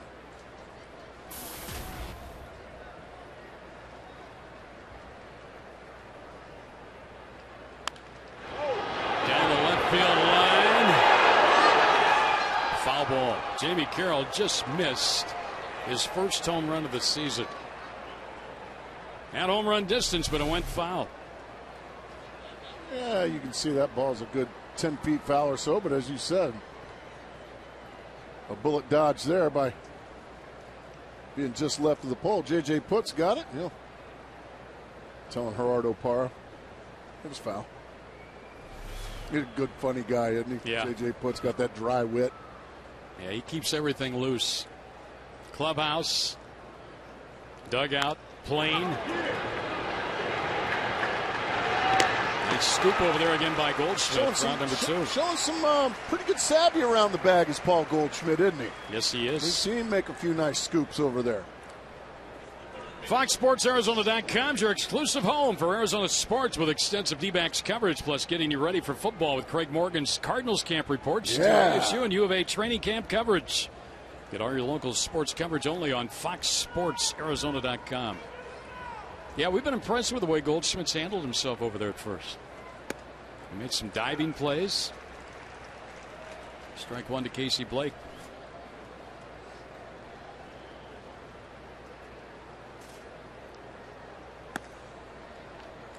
I don't know if you happened to see the play or not last night in Colorado. Juan Nicasio was hit in the head by a batted ball. He underwent neck surgery today to stabilize a fractured vertebrae after being struck in the head by the line drive. So you get a big old knot on your head and then you break your neck. He was reported in serious but stable condition. Is expected to remain hospitalized into next week. Ground ball hit sharply. Kelly Johnson's got it. On to first for the out. It's easy for Joe. In the 5th inning, 1-2-3 go the Dodgers. Second time tonight.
Chase Field, go to the interactive kiosk near Section 111 during all Diamondbacks regular season home games. Along with Mark Grace, Greg Schulte, Darren will be back tomorrow. Finale of this series. 2-2 game here, bottom of the 5th. 8-9-1 in the order against rookie right-hander Nathan Eovaldi, who's pitched well. Parra had a walk his first time up. Saunders the 2-run single. 3 hits given up by the rookie right-hander. Couple of walks. He struck out 5. And that one just missed. So far, I guess you'd have to give him a passing grade. Without a doubt, he's made just about a 3 or 4 batter where he just kind of lost himself a little bit. He dominated the first 5 hitters he faced, but a 2-out walk to Ryan Roberts, a Goldschmidt base hit, another 2-out walk to Gerardo Parra. Cost him dearly after Joe Saunders had a 2-run single, but other than that, he's been pretty dominant here. It's fouled back by Gerardo.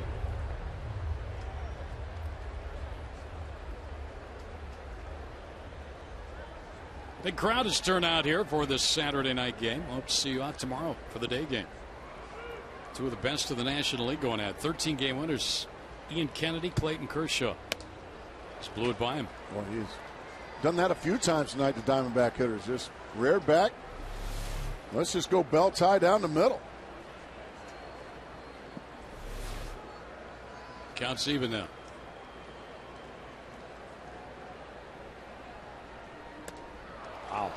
Goodness. Para. That one up near helmet high. And you could hear the crowd kind of ooh and ah.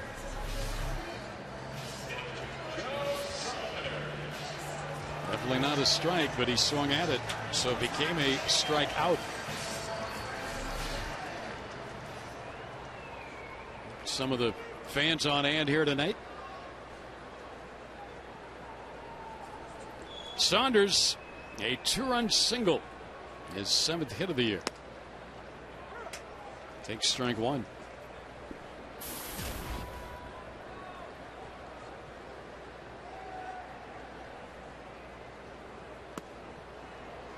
Oh, and 2.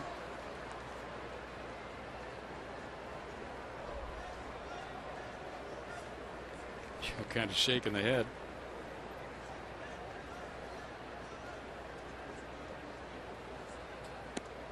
Oh, what a good take that was. That was like Pete Rose looking all the way into the mitt. Well, he could do that with the best of them, couldn't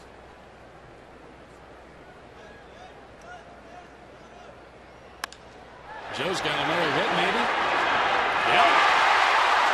Boone couldn't come up with it. Joe's 8th hit. He's 2 for 2 tonight. He's trying to catch Hudson in hits. He's looking in the dugout like, what's the big deal with this kid, Nathan Eovaldi? I'm having no problem with him. I'm swatting him to right. I'm swatting him to left. Nice effort there by Tony Gwynn Jr. He just came up a little short. Now Joe's got to run the bases, and Willie Bloomquist is the batter.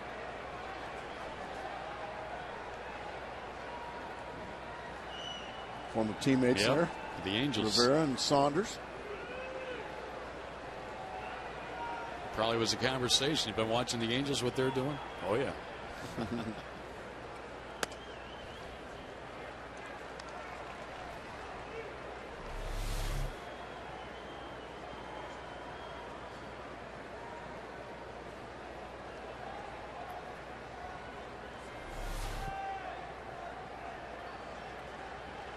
Like that little bunny hop there. It looks like the lost his footing ever so slightly. 1-1 on Willie Bloomquist. Willie's 0 for 2 tonight. 3rd time around now in the order for the Diamondbacks against this young right-hander, Nathan Eovaldi. Very tough on the Diamondbacks. First 2 times through. In fact, 4 hits, 2 by the pitcher Saunders. That's high. The other hits, Goldschmidt and Kelly Johnson. Everybody else, Roberts will walk.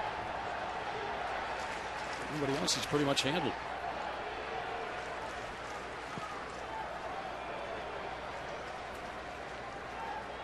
That's the go-ahead run at first, and Joe will draw a throw and dive back in.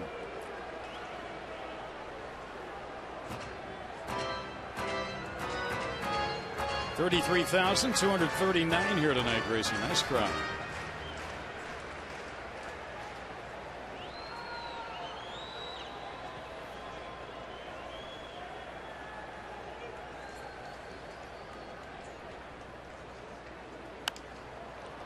Let's take a look at the CenturyLink high-speed pitch. Eovaldi and Saunders. 2 very different pitchers. One a straight power pitcher, the other one a little more finesse to him, and Joe Saunders.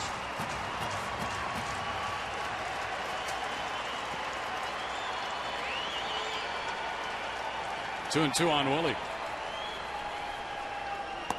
Got him. 7 strikeout. He is just throwing a lot of fastballs right by these Diamondback hitters. Everybody but Joe Saunders. Let's go to Brad Stanky. Yeah, thanks, guys. As you know, I spend most of my time down here next to the D-backs dugout, and we have not seen a whole lot of Kirk Gibson all night long. Was not out for the national anthem. I've been told that he is not feeling very well, and so, in the coaching parlance of these guys, man down right now. So hopefully Gibby feels better because his team tied up right now with the Dodgers. Thank you, Brad. Alan Trammell in charge of things. Looks like they're on the bench, as he would be, the bench coach. Hope Gibby is okay. He's in good hands with Alan Trammell, though. Yep. Kelly had a base hit his last time up. He ripped the ball to right. Pops this one up to the shortstop, Carroll. And that's it. Well, we do have the Gibby bobblehead. And right now he's not, and yeah, it's 2-2. We need some runs, guys.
Southwest Airlines, new Rapid Rewards, unlimited rewards seats, no blackout dates. And by CenturyLink, Quest becoming CenturyLink. CenturyLink, your link begins here. Find out more at CenturyLink.com. Sixth inning, 2-2 ball game. Rookie right-hander, veteran lefty. Joe Saunders, a lefty for the Diamondbacks, and 21-year-old Nathan Eovaldi locked up in a pretty good pitcher's battle here.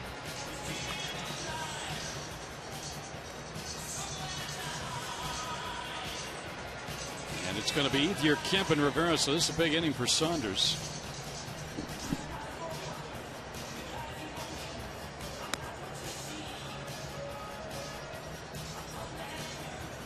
Hey, Greg, there's our guys. They're back. Our hashtag guy. The one guy would stand up, he could play tic-tac-toe again. There you go.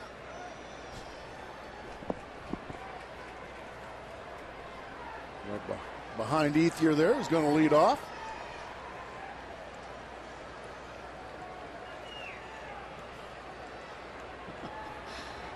They're having fun at the ballpark. Good Diamondback fans.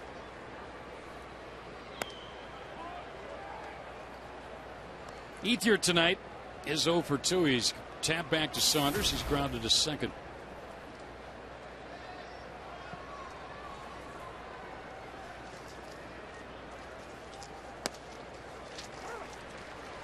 Good breaking ball there to even the count.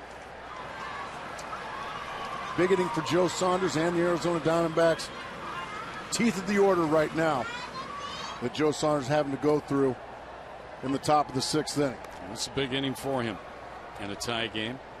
We're getting down to that point of the ball game now where every run is critical. That's exactly right. And he's going to have to go through Ethier, Kemp, and Rivera. Good pitch to the inside corner with a fastball. He's running 2-2 now. It's that time of the game where the bullpen group, they start stretching, loosening a little bit. Ooh, that almost got Kemp in the on-deck circle.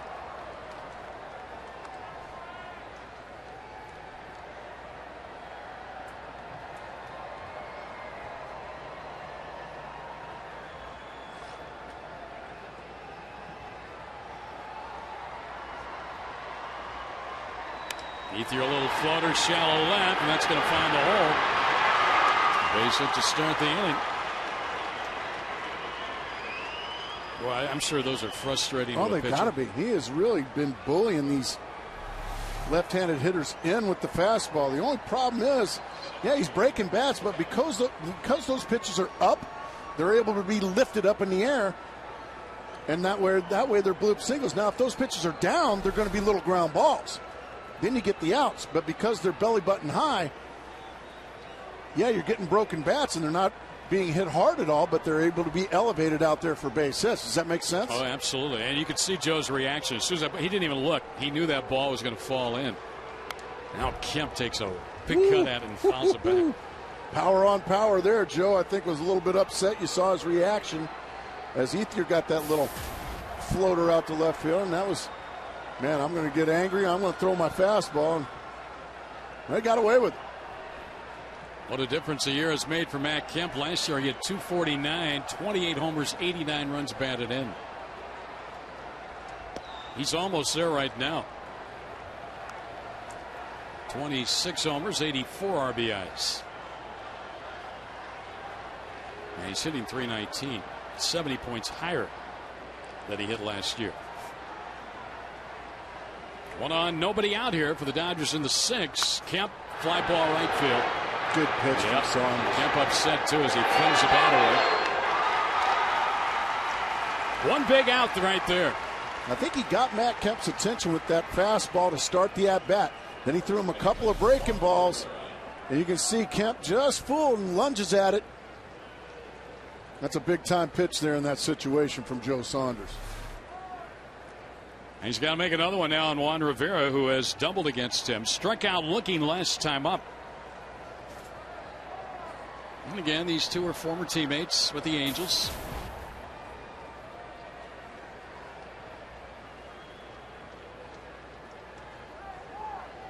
Ground ball chopped to short. Bloomquist has it, rounds it down. No play anywhere, but he's safe.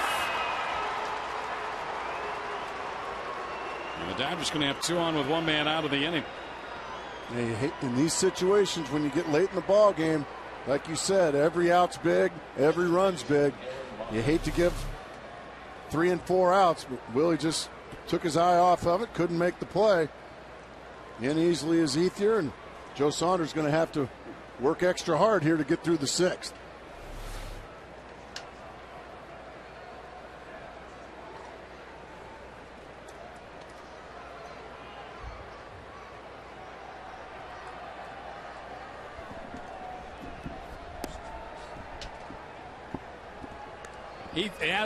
Aaron Miles takes ball 1. Well, they gave that a fielder's choice. That's got to be an error. I would think so. Nobody loves Willie Bloomquist as much as we do, Greg, but yeah, that's an error. You've got FC on the board up there, scoring decision. Miles takes a strike. Well, there have been some interesting scoring decisions here at Chase Field this year. Willie went to his right and was trying to set himself. As a bullpen, Ziegler and Patterson get loose. And Willie Bloomquist, being a stand-up guy he is, he will tell you 100% of the time that's an error.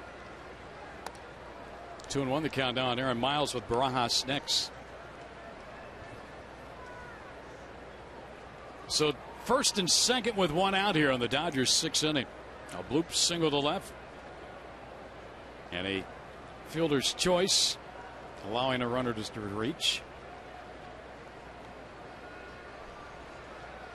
Aaron Miles takes ball 3, 3-1. Plus, these are all extra pitches now that Joe Saunders has to throw by giving the Dodgers extra outs.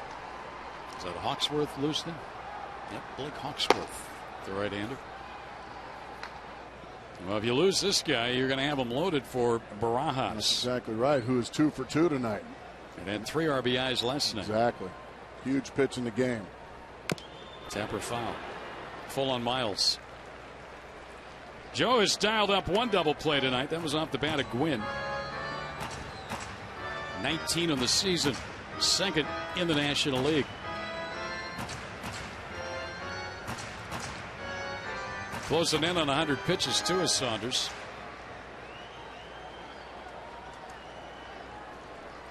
Here's Barajas next. He sees 2 for 2 already tonight.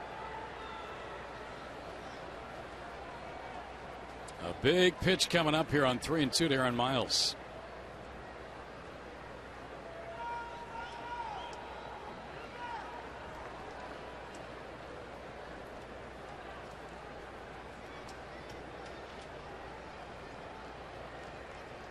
Runners are going. A line drive right field, base hit. Here comes Upton charging. Ethier to the plate, will score without a throw. And a runner to third. The Dodgers get the lead 3-2. Oh, those extra outs. And give the Dodgers credit. Miles got a big base hit, had a good at bat. And Joe Saunders, with the runners moving, fastball down and away. A nice job of hitting there by Miles. And these Dodgers have come in here and put the pressure on the Arizona Diamondbacks. Right now they're riding their rookie pitcher to a 3-2 lead, and they're trying to add on. And for them, they have the right guy at the plate, Barajas. He's had a heck of a series. Alan Trammell, who's acting as manager here. Kirk Gibson not feeling well. Back in the clubhouse, so Trammell will go to the mound here. Hasn't made a move yet to the bullpen. The Diamondbacks have Ziegler and Patterson down there.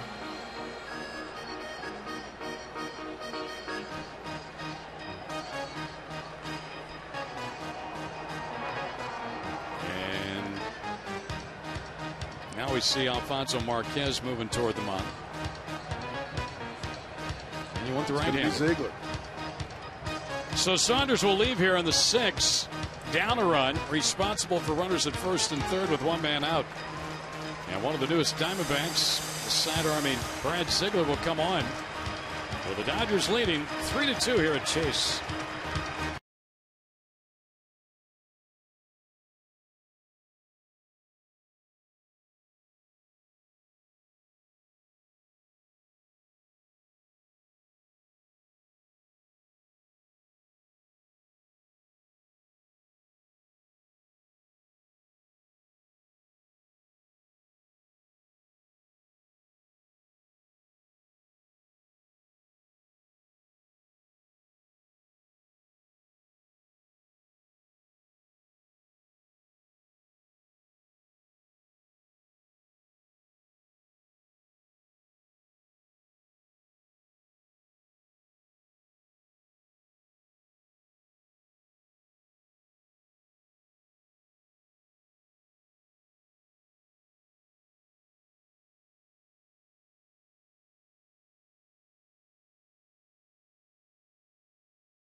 On a trade deadline day deal.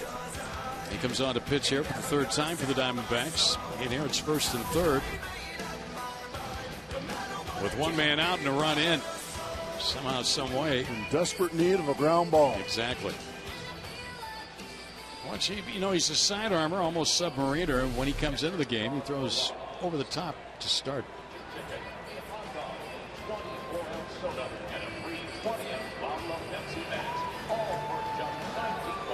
Well, there's the first two, kind of 3/4, right?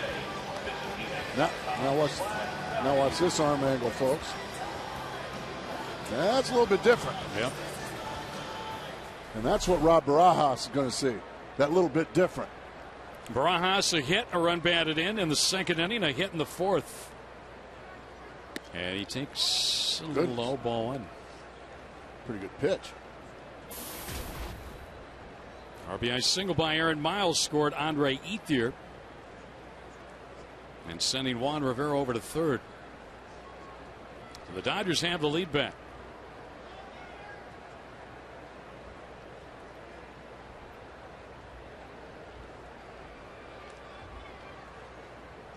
Diving back in is Miles. Diamondbacks already know that The Giants lost their game, a chance to move back into first place with a victory here tonight. And now Joe Saunders watches from the dugout. As the Diamondbacks first use their bullpen tonight. Ross hits it foul past third.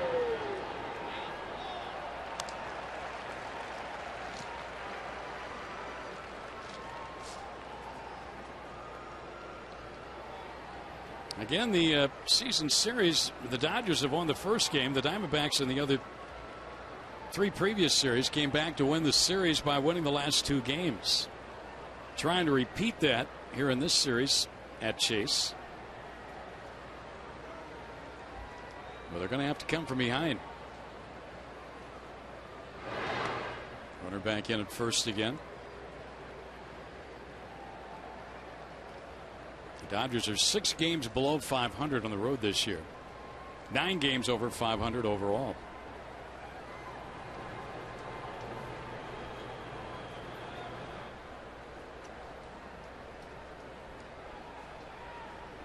Barajas to center. That's a hit. He's done it again. He's 3 for 3. Another run batted in.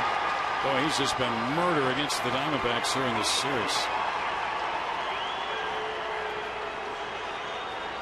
That'll be charged to Joe Saunders.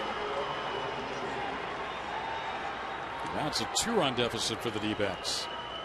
Still only 1 man out. Those extra outs. That pitch is down and in. I mean, that's not a bad pitch, but well, you could see Barajas was waiting for it, and he just drove it right back up the middle. 4-2 LA, and here's Tony Gwynn. He was 0 for 2 against Joe. Now facing the right-hander, Ziegler. And the chopper to second. They will get it out at second. They will not even throw to first. No chance to get Gwynn. 2 outs in the inning. Now the Dodgers will lift the rookie right-hander and go to their bench, and it looks like Trent Olgen, former Diamondback, will bat. Well, if you're Diamondback hitters, that ain't the worst news you could get. Go ahead and take out young Mr. Nathan Eovaldi. Congratulations, young man. A job well done in your big league debut. Pitched very well. Struck out 7. Ross getting the high fives in the dugout for driving in the run. And Trent Olgen, the Aussie, used to play with the Diamondbacks, comes up to pinch hit. First and third now, 2 outs here in this Dodgers 6th inning.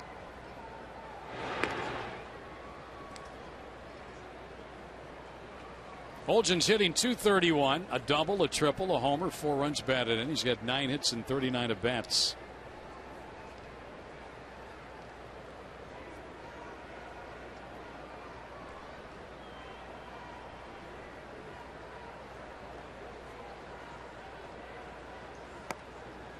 And Ziegler starts him outside, ball 1.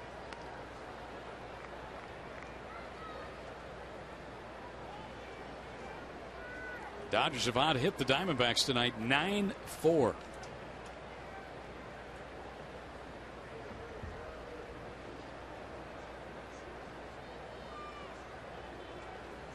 They've scored twice here in the 6th inning, still batting with first and third, 2 men out. And there's a bluff to first. One was leaning momentarily, and Ziegler didn't throw.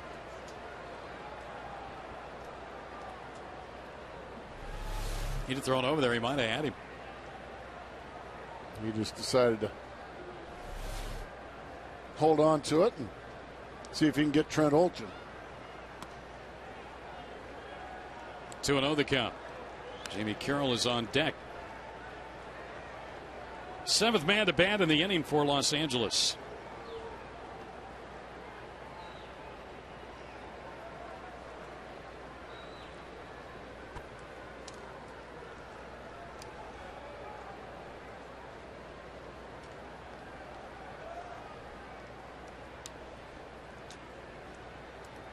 Ziegler's 2-0 pitch. Ball 3. Well, he's a pitch away from loading him up for Carroll. A very dangerous hitter. Dangerous in a pesky way. Yes. They're really badly out there. Charles Nagy, the Diamondback pitching coach. That's a strike.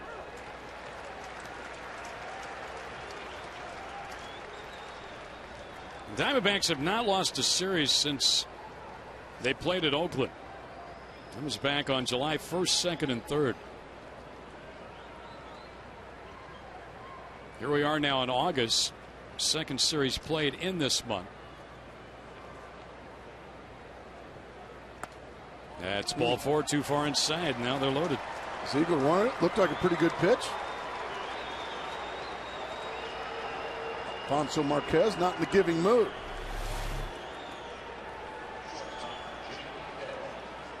A little too far inside, evidently. Now Carroll bats for the second time in this ball game. Carroll this season, runners in scoring position, 9 for 54, a 167 average. Yuck. He's driven in 10 on the year. Here's a strike, but in this game, Gracie, the way this one is gone and getting later, this is pretty much a must-out in this situation. Absolutely true. And if you're a Diamondback fan, which most everybody is watching this ball game, you want anybody up there in this situation but Rod Barajas. Yeah. That includes Matt Kemp tonight. Exactly. Outside 1-1. Barajas, the former Diamondback, has gone 3 for 3, 2 RBIs tonight. 2 for 4 with a home run, 3 RBIs last night. He's really hurt his former club. 1 ball, 1 strike, base is full, and it's outside from Ziegler. Falls behind Carroll 2-1. And the fans getting a little restless here.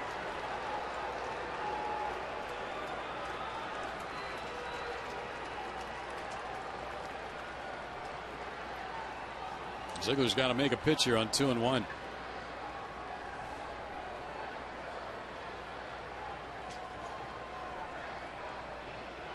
Here it comes. That's a strike, 2-2. Or Carroll just taking almost what looked to be all the way. I mean, that couldn't have split the plate any more thigh high. I think he might have been talking to himself a little bit there, too. 2 balls, 2 strikes now. Bases loaded. 2 down here, 6-7. 2 in for the Dodgers. They're leading 4-2. Ziegler's set. Here we go on 2 balls, 2 strikes. Got him. And the inning is over. But damage done. 2 runs, 3 left. We'll go to the bottom of the 6th. The Dodger bullpen takes over from here on in.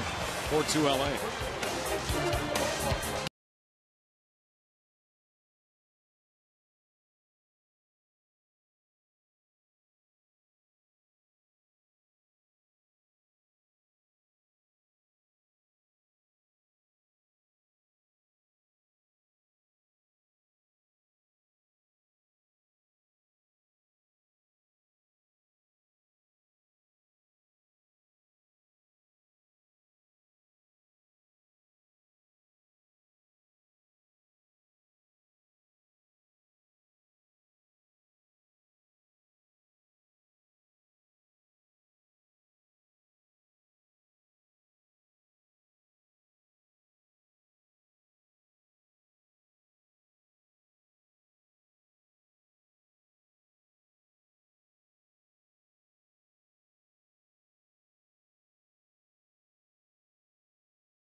Gave the Diamondbacks a 2-1 lead with a single in the 2nd inning. There's 2 outs, but Aaron Miles with this hit giving the Dodgers a 3-2 lead, and then Rod Barajas' 3rd hit of the night, his 2nd run batted in. And the Dodgers behind the young man Nate Eovaldi, 21-year-old rookie right-hander, up from Double-A. Have a 4-2 lead. Eovaldi now out of the ball game. Brad Ziegler struck out Jamie Carroll to end the 6th inning. But Barajas greeted him with the RBI single. And now the Dodger bullpen takes over. Our Verizon call to the pen. This is Blake Hawksworth, the right-hander, former Cardinal. I have a feeling we're going to see a bunch of those guys in blue, just as we did last night. Don Mattingly went to his bullpen quite often last night. Tonight, the first one to carry the baton is Mr. Blake Hawksworth, a hard thrower. And Justin Upton's kind of happy to see anybody but Nathan Eovaldi out there. 2 strikeouts against the rookie right-hander. Justin now 7 strikeouts in his last 3 games. Struck out 4 times in the ball game Wednesday at San Francisco, once last night, twice tonight. And he needs to chalk up the bat a little bit here before he hits. Well, you kept it at a 2-run ball game, so now you just have to get the offense in gear. Only 4 hits, 2 of those by the pitcher Joe Saunders. Yeah, the rest of the Diamondbacks have kind of been sluggish tonight at the plate, to say the least. Up to a mile-high pop-up on the infield. Barajas, and now Rivera, and Barajas makes the catch.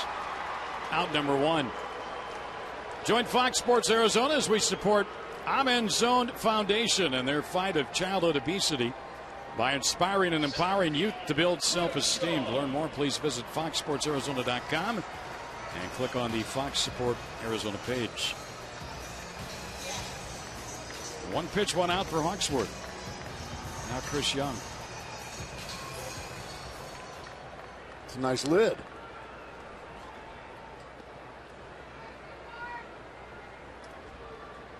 Young is flied to left field and lined to center.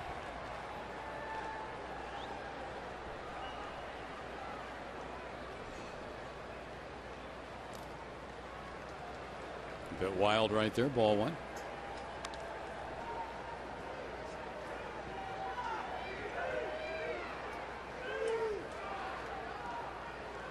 Eovaldi threw 98 pitches in his 5 innings. 58 of those were strikes.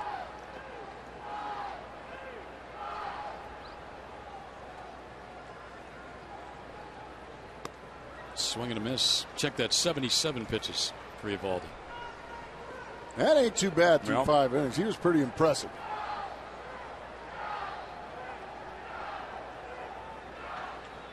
Upton's fouled out on the first pitch of this inning. Now Young up there, 1 ball, 1 strike against Blake Hawksworth.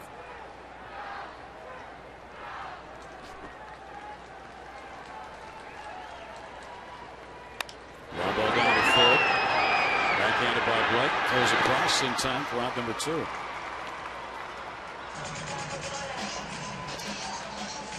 Well, the Dodgers came in here in their last 23 ball games, 14-9, and their pitching staff with an ERA of 2.85.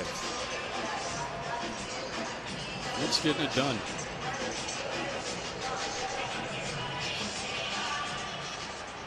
They've limited the Diamondbacks to 2 runs tonight. With 2 outs, here's Montero, who's 0 for 2.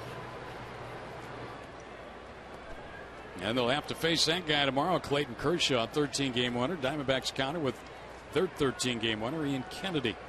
If you don't find a way to win this ball game, Greg, you're going into tomorrow. And you love giving the ball to Ian Kennedy, but you hate facing that guy with the possibility of getting swept. Both will make their 24th start. One's 13-3, one's 13-4. Locking heads here tomorrow.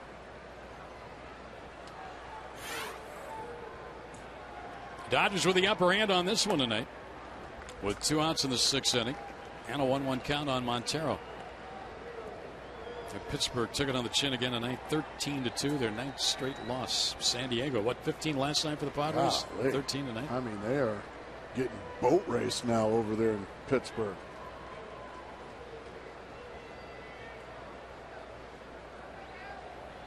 Montero foul back and out of play. Yeah.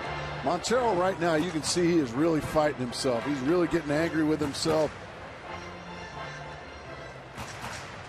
A lot of body in his swing right now. Instead of just being quick with his hands, there's just a lot of body right now. A lot of moving parts in that swing. That's why he's not catching up to those pitches he has been catching up with in the past. 2 quick outs here in the 6th for Hawksworth. 1-2 on Montero. And, ooh, wow. Hawksworth took a step towards the dugout. That was close. Alfonso Marquez, once again, not in the giving mood.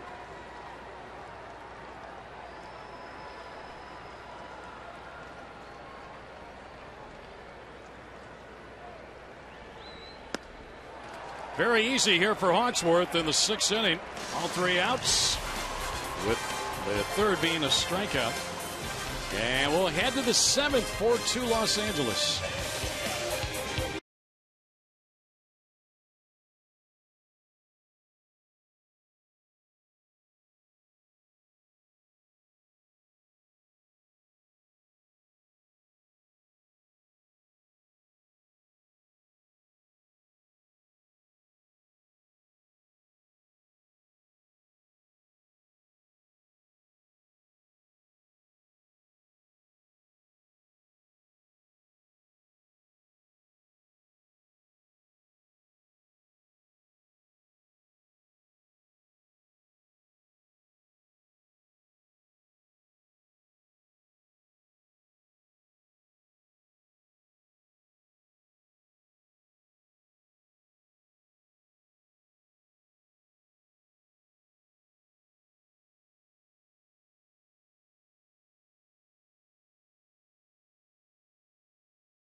And you know, to this day, I wouldn't say I'm comfortable as a word. I'm definitely more comfortable than I was when I first started, but it's still something I work at a lot.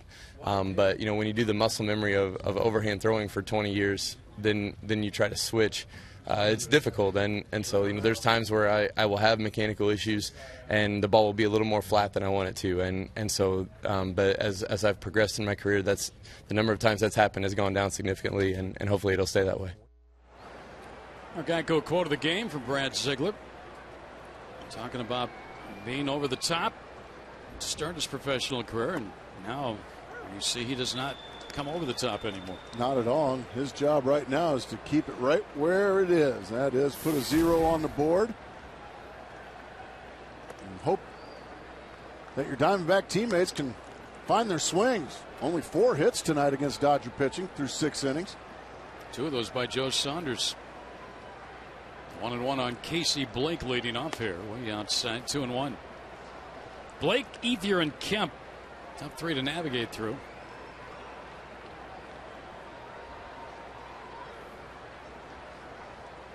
Three and 1. Ziegler came on and faced Barajas in the 6th inning. Gave up an RBI hit. Here's ball 4, leadoff walk to start the Dodgers 7th. Now you got to deal with Ethier and then Kemp and then Rivera. Nobody warming up at all in the Diamondback bullpen, so it looks like Ziegler's going to face Andre Ethier in this situation. Left-handed hitters certainly faring much better this year off Ziegler than right-handers. A lot better. Now the bullpen phone has rung. Ethier 1 hit. That was in the 6th inning and started their 2-run rally. Snapped the tie. He drove in a run with a ground out back in the 3rd. Blake at first. Nobody out here to start the Dodgers 7th.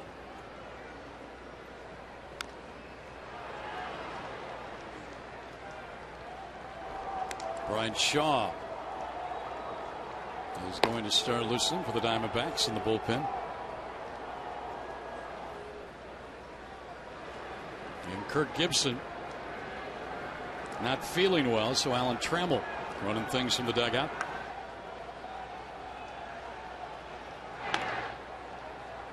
Blake got back in standing.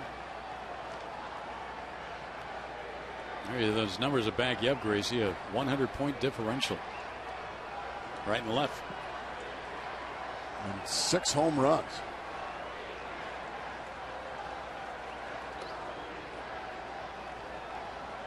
Ball 2 strikes on Andre Ethier. St. Mary's High School, Arizona State University. Came to the Dodgers for Milton Bradley. I think the Dodgers ended up getting the best of that deal. What do you think? Outside 2-2. And then some. Yeah.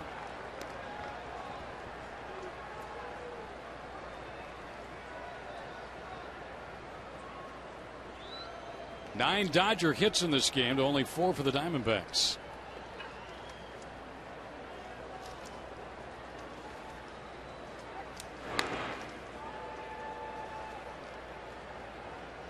The last time the Diamondbacks out-hit their opponent was last Saturday. The Dodgers, 11 hits to 8. They've either been out-hit or were even with the other team in hits. Here's a chopper foul.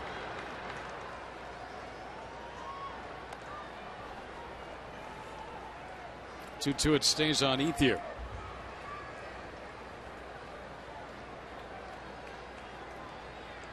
The Boston Red Sox beat CC Sabathia one more time today.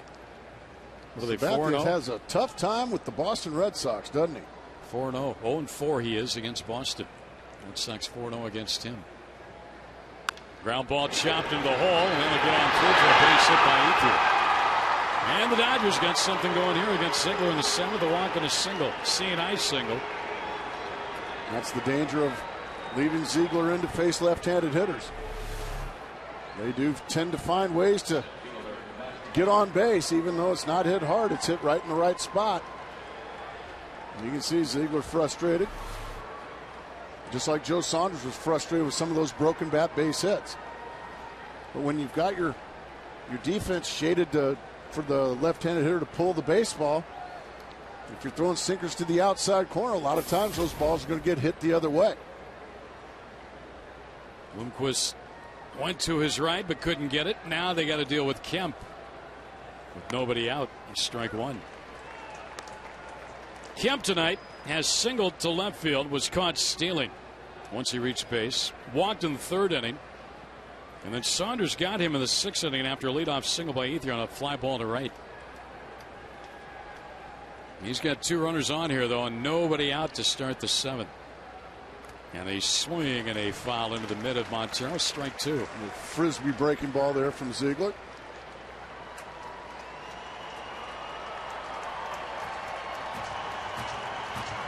Ziegler really got his work cut out for him here.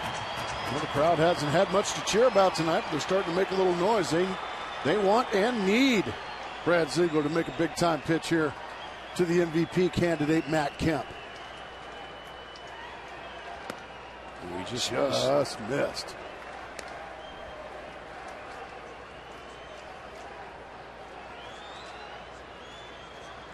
One and two now on Kemp.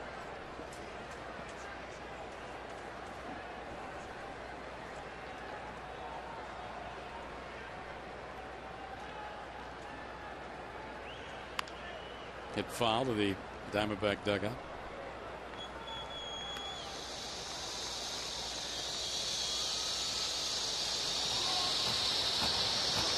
Did EY get that one? I think EY made the play. Oh, man. Who booted that ball? Daniel Hudson. Is that Daniel Hudson?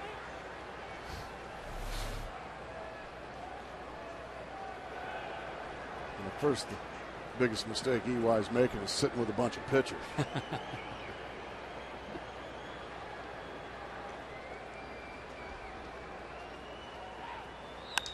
Popped up.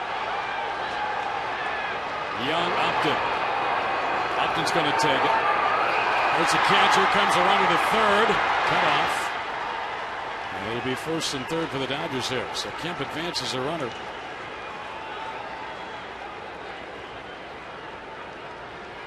Now Juan Rivera will bat with runners on the corners and one out in the inning.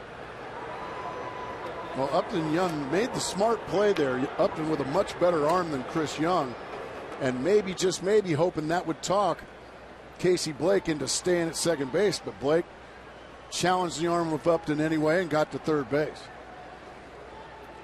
Now Ziegler really needs a double play ball or a pop-up or a strikeout or something of Rivera.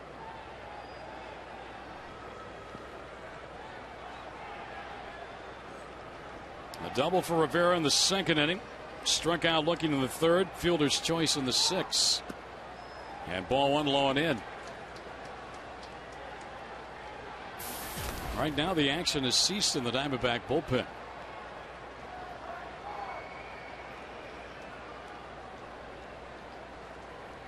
Dodgers leading by a pair and trying to add to that lead. 4-2 here, seventh inning. Out hitting the Diamondbacks tonight, 10-4.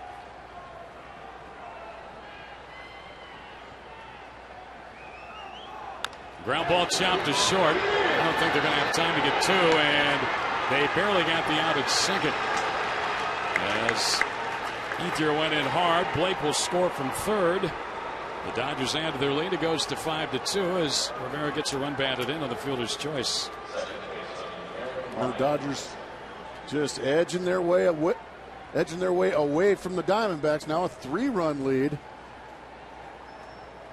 Just doing little things, productive outs. A fly ball to right to move Blake up to third base, and now a little ground ball to short. Scores the run. Alan Trammell out now to visit with Ziegler. Aaron Miles is the scheduled hitter. And Ziegler's going to leave. And the Diamondbacks will bring on a new pitcher. And Shaw, who had been loose, will come on in here. So we'll take a break in the action. It's now the Dodgers 5 and the Diamondbacks 2, seventh inning.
SportsArizona.com. Log on during D-backs games. Stats, exclusive analysis, live Twitter feeds, and you can share your thoughts with the game broadcast. Share our Game Connect on FoxSportsArizona.com. Ryan Shaw's on the pitch for the Diamondbacks. Rising call to the pen. He's going to throw a bunch of cut fastballs. That's a given, huh? That is his weapon of choice, and it's been a pretty good weapon of choice. A lot of strikeouts. Just over a strikeout per inning pitched. And he'll face the switch hitting Aaron Miles, who drove in what was the go-ahead run back in the sixth inning. A single to right. He's 1 for 3 in the game. Batting for the left side of the plate. Strike one. Ziegler an inning and a third. 2 hits, 2 walks, a strikeout. And thus far a run. And that leadoff walk came around to score. Well, we all know that, Greg. Those late walks tend to score, don't they? Yes, they do. And here we are in the 7th inning. And a leadoff walk started, as you said, Casey Blake. And he has come in to score. He moved up on a fly ball to right field. There's a liner to left that's going to sink in front of power for him. First batter efficiency here has not been real good. These Dodgers just continue to bang away. We had a boatload of hits last night. That's hit number 11 here this evening. And guess who's up? Rod Barajas. The Johnny Bench of hitting catchers right now. No kidding. 3 for 3 tonight. 2 hits, 3 runs batted in last night. He's driven in 5 in the 2 games.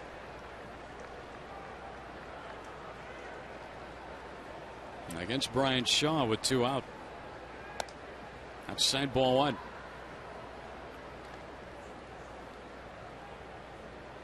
Ross singled home a run in the 2nd inning to give the Dodgers a lead. Had a single in the 4th inning, and then an RBI single to drive in the Dodgers' 4th run of the night in the 6th. Swing and a miss there. 1-1. Slider. Huh? Took a little bit off that one. Got Barajas to chase one way out of the zone, down and away.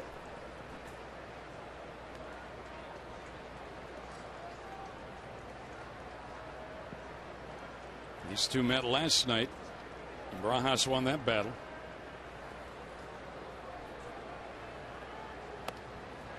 Took another one. A little breaking ball there for strike 2. This is how Rod won the battle last night.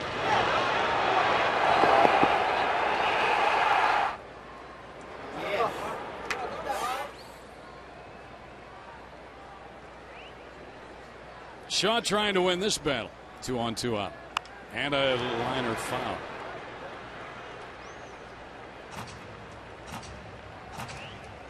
Sid Rosenblatt puts that one away. Boy, Sid. Sid is one of our fantasy campers year in and year out.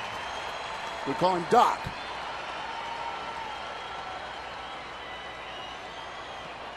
He's down the right field line. Bruce Weinsoff is down the left field line. There's Bruce.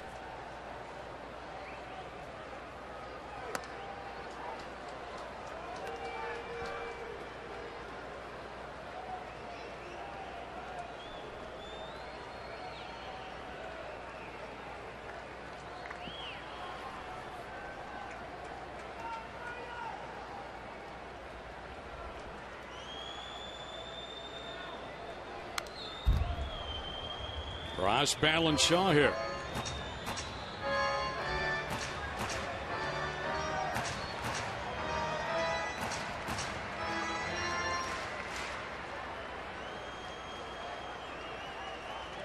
Now, the last 2 innings haven't been kind to the Diamondbacks. Dodgers have scored 3.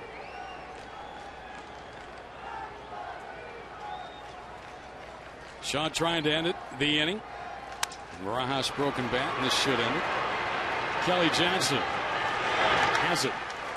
Side retired, but a run scores for the Dodgers. They added their lead. Stretch time here at Chase. Diamondbacks need some offense. They're down 5-2.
Take a look at Joe Saunders and his numbers tonight.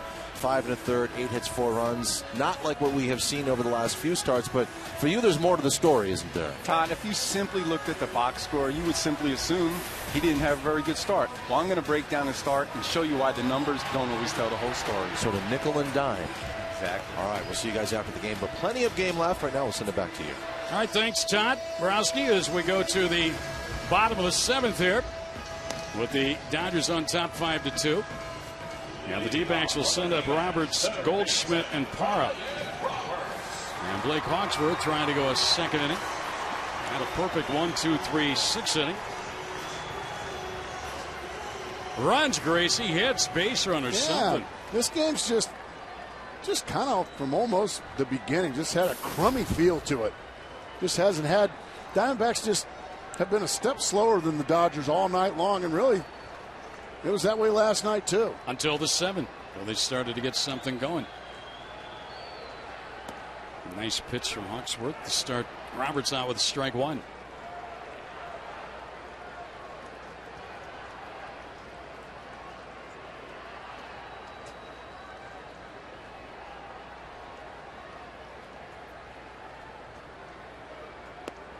Well, that's a couple of knee-buckling breaking balls that Roberts has gotten from Hawksworth in this at-bat.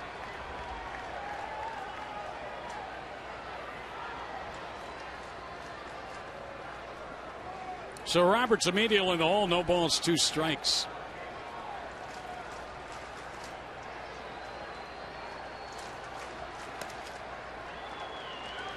Ryan tonight, he's been up twice. He's walked and scored, and he's lined out to third. Diamondback fans trying to generate something here. 33,000 plus on hand. Haven't had a whole lot to cheer for yet.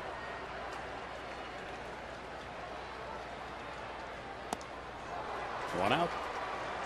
4 up, 4 down for Hawksworth. There's been a lot of strikeouts by Arizona Diamondbacks tonight. You can see frustration mountain. Miguel Montero's been carrying it tonight. Ryan Roberts, Justin Upton, Willie Bloomquist. There's been a lot of bats being slammed, helmets being slammed. 9 strikeouts by Dodger pitching here tonight. And now here's Goldschmidt. He has singled and scored and struck out. The Hawks were just pounding that strike zone here. Very impressive. Giants lost earlier today, 2-1 to Philadelphia, but the Diamondbacks, they should fall in this. They'd stay in second place, a half game back. 0-2. What these pitchers the Diamondbacks have seen tonight, Eovaldi and Hawksworth, get it up there mid-90s. Seems like everybody does that anymore, doesn't it? Yeah.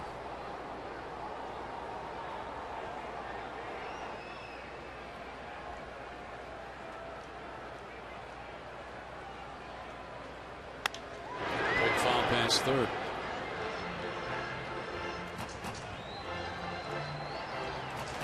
Get that helmet. There you go. Got to have that helmet on down there.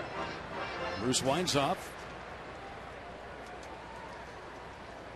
Pull the chair down. He's got his seat. He's ready to go again.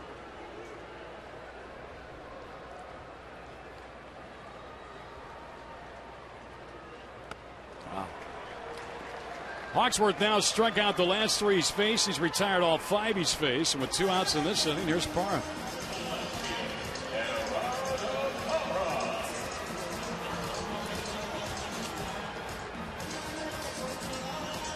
Oh, your former teammate, 2-time Diamondback Craig Counsell, finally got a hit, Grayson. Oh, thankfully. That's his first hit since June 6th. Wow. He was, what, 0 for 45? Something like that. He finally got a hit? Finally got a hit. Good.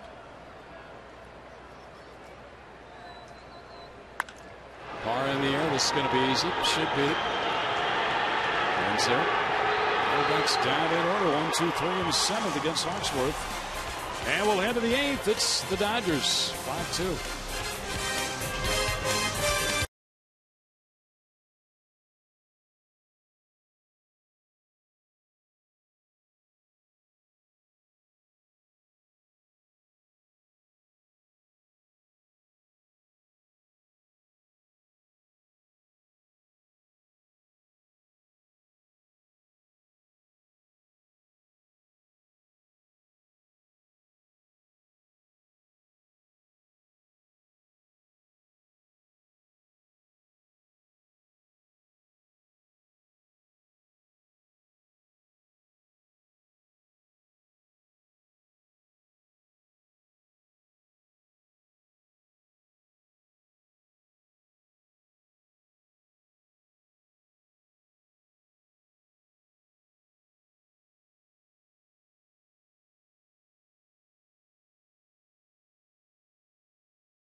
Mentioned Craig Counsell snapping an over 45. Dan Uggla, 27-game hitting streak, and he's closing in on 220 on the year. That's how low he was with a batting average. And Jim Thome, Gracie, closing in on 600 career home runs. Jim Thome, one of the nicest men you'll ever run into. He's from the city where you first started playing pro ball. Peoria, Illinois. Yep. Exactly right. And good for Craig Counsell and Dan Uggla, another former Diamondback. Yeah. Well, it was a rough go for him early on with Atlanta, but now he's starting to get hot. 0-1 the counter on Tony Gwynn, the new Diamondback pitcher, making his 52nd appearance, David Hernandez.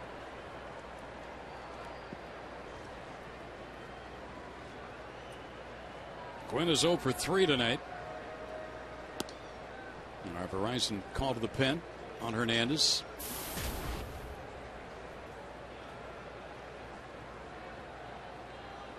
.48 innings, only 31 hits allowed, 53 strikeouts. 178 batting average against.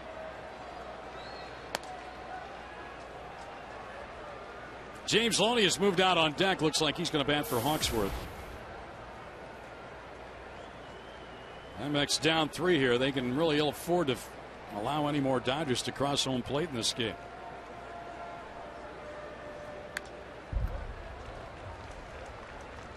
Two now on Gwynn. Dodgers trying to win their second straight over the Diamondbacks, and in so doing, sending the Diamondbacks down to their first series loss since the D-backs lost 2 out of 3 in Oakland back in the first few days of July a month ago. Foul back over the screen.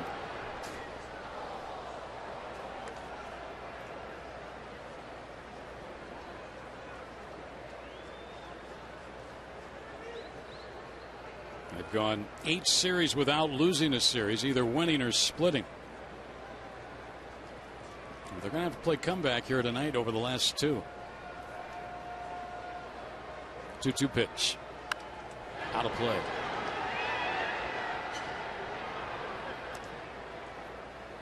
Joe Saunders started. Went into the 6th inning, allowed 4 runs. Ziegler at inning plus allowed a run. Brian Shaw retired 1 man, gave up a hit. Now it's Hernandez, 4th pitcher used tonight.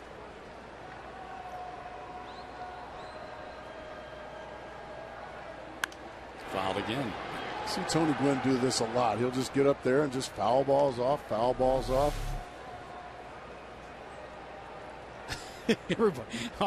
Everybody's being the good Samaritan now. Everybody's being Ian. Thank you very much. Pops told him, get over there and thank him.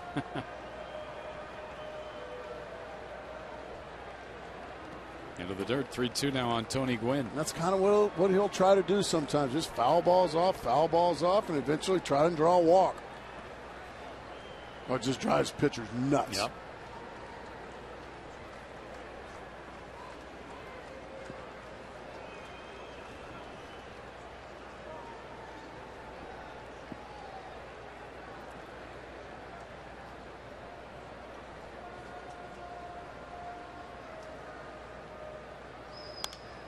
That's exactly what he's doing. We saw him do this in Dodger Stadium to J.J. Putz. He ended up drawing a walk. This will be the 10th pitch of this at bat.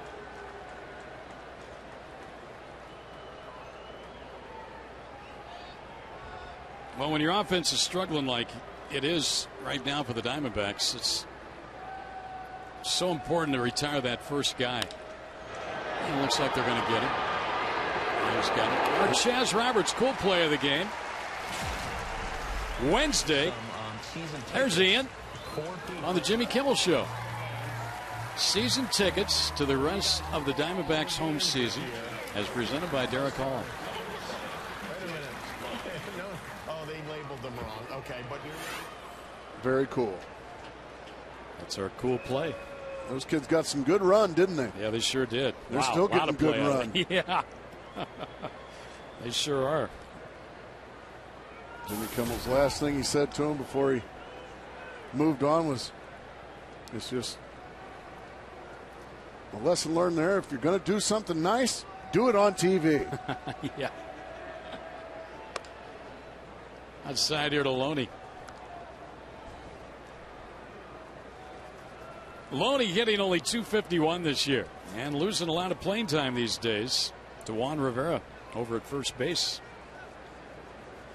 I just still feel like this kid is going to be a good baseball player. And I think that's why he's lasted with the Dodgers as long as he's lasted. Just a couple of back-to-back unproductive years. You know, he still gets plenty of hits. He plays a terrific first base. Just not enough sock in that bat. And I'm not talking about home runs, but just not very many extra base hits, not very many doubles. 17 extra base hits among 93 hits this year. And he's a big kid. He's got a pretty swing.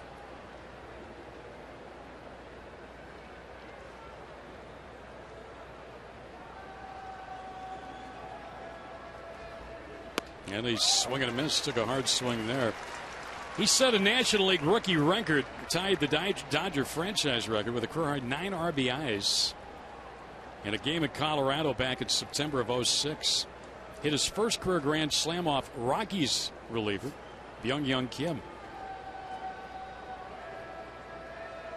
He had a career game back then. 9 runs batted in against the Rockies.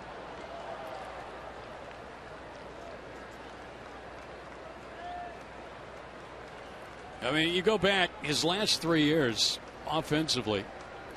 2008, 90 RBIs. 2009, 90 RBIs. 2010, 88. This year, 34. And that's a strike. I think home plate umpire Alfonso Marquez said he went around. He said he went around. I think that was more a called strike than anything. I think right now he's expressing to James that, you know, I got it as, you probably tell it just to cover his own backside. I had it as a called strike, but I also thought that you swung at it, because I don't think he swung at it. No, I don't either. But I think it is a called strike. Actually, look, from where Montero caught it, like a pretty good pitch. Because that's definitely not a check swing. I mean, it's a check swing, but I thought he checked it up. So 2 outs in the inning now, and here is Jamie Carroll, who bats for the second time. And a line drive right field, and that's sinking in front of Upton. Well, that's what Carroll wanted last time. The base is loaded, but didn't get it.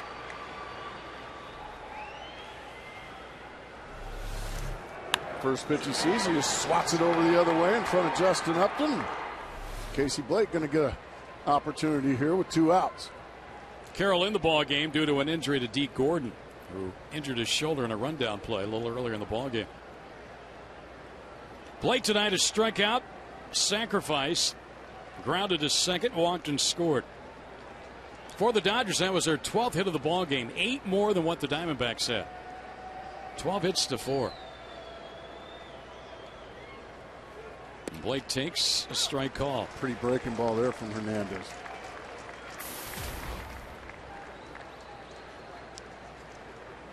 Dodgers out hit the Diamondbacks last night 11-9. So they've pounded out 23 hits in 2 games and scored a dozen runs.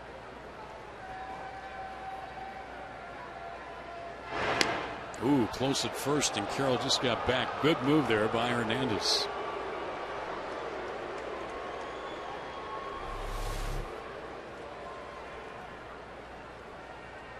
That was very close. Quick feet there from the big fella, David Hernandez. Gas. Upstairs and right by Casey Blake. He's not going to hit that one, is he? I don't think Ted Williams is going to hit that one. 1-2 the count. The splendid splinter.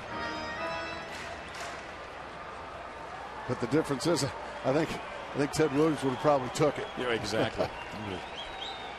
And told you how many C's you saw there.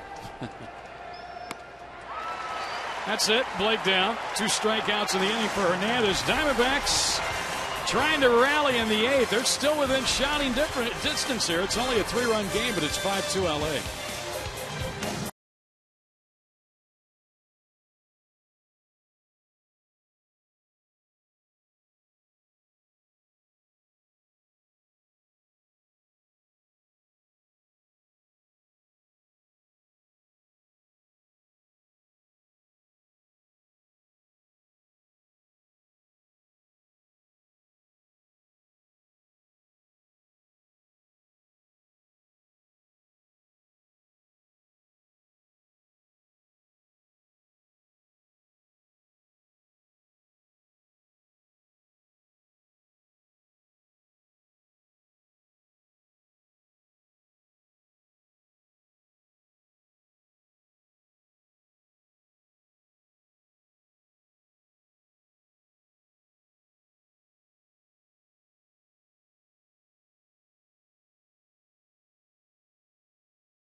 5 ERA, and boy, they were sharp tonight. The rookie right-hander, Nathan Eovaldi, 5 innings, striking out 7. And he was on top of his game, his big league debut. He has set a really good tone for the Dodgers and kind of a bad tone for the Diamondbacks. The Diamondbacks just could not catch up with his fastball other than Joe Saunders. He was the only guy that was doing any hitting. And then Blake Hawksworth came in, 2 scoreless innings, 6 up, 6 down, with 3 more strikeouts. So the Dodgers have fanned 10 Diamondbacks tonight. And now we have another new pitcher, Matt Guerrier. And Sean Burroughs is going to be first up against him. 52nd game for Guerrier.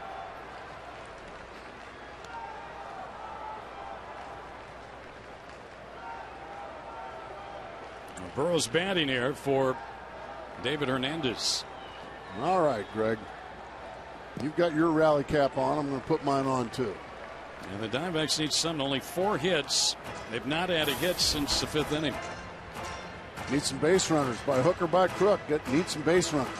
Half of their 4 hits by starter Joe Saunders, who drove in their 2 runs tonight. Loney is in at first base for Rivera. That's a strike. Burroughs snapped a long dry spell last night with a hit. He was 0 for 20, and he loops one here to left. He's 2 for his last 2. Well, the Diamondbacks have a hit and a base runner to start the 8th inning off Guerrier. That's a couple of hits in a row after going through a dry spell. Back-to-back nights. Sean Burroughs has come off the bench and added a little bit of a spark. He takes a fastball and just swats it over into left field. And he realized that's his job. By hook or by crook, you got to have some base runners. Now Willie Bloomquist, who's 0 for 3 tonight. And now you feel a little... Well, you turn the lineup over. When your number 9 spot gets a base hit or gets on base, now you start to get to the guys you count on. Crowd's starting to get into a little bit. High and outside from Guerrier, ball 1. Like Willie Bloomquist, he's been in the leadoff spot a lot now. He understands what that means. He's got to get on base.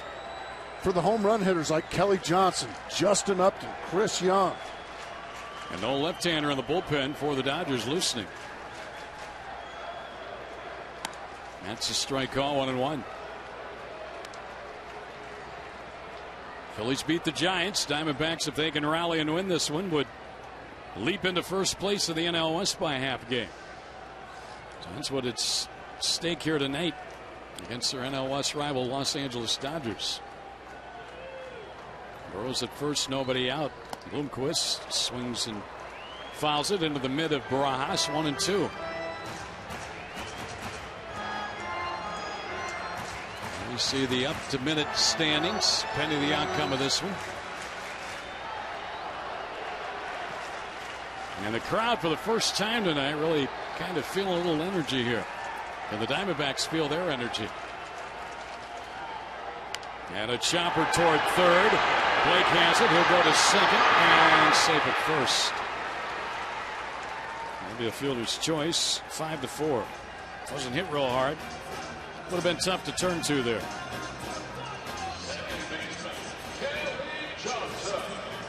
So Willie Bloomquist is hitless on the evening. Kelly Johnson is not. He's 1 for 3 tonight. He had a single back in the 3rd inning, but was immediately picked off. And ever since that pickoff, it just seems like the Diamondbacks have kind of spiraled downward in this ball game. Kind of took the winds out of their sail a little bit.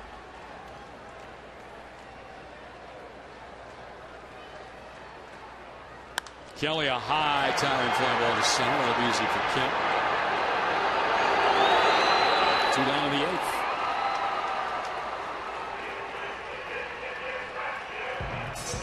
And now Upton with 2 out.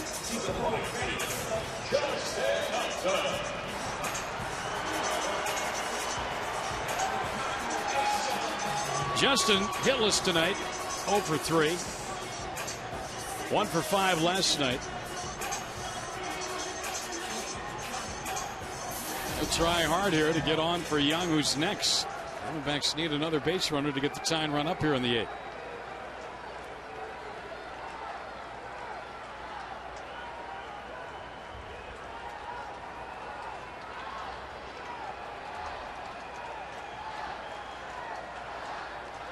We're the third Dodger pitcher of the night. And there's a shot to right center. That's to the gap. All the way to the wall. Coming around to score is Burrows. Upton's got an RBI double. It's 5-3.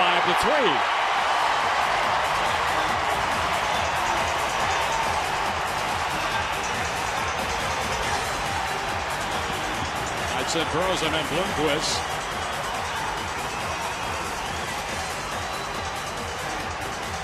For Justin, his 31st double of the year. Boy, that was a nice swing right there. It sure was. Once this ball's hit, you're thinking, okay, just don't bounce over the fence. Stay in play, and Willie Bloomquist is going to score easily. It stays in play. Bloomquist scores easily, and now, with that double, the tying runs at the plate. And Chris Young, and out to the mound goes Rick Honeycutt. So he ties Beltran now with his 31st double. And it does get the tying run up here.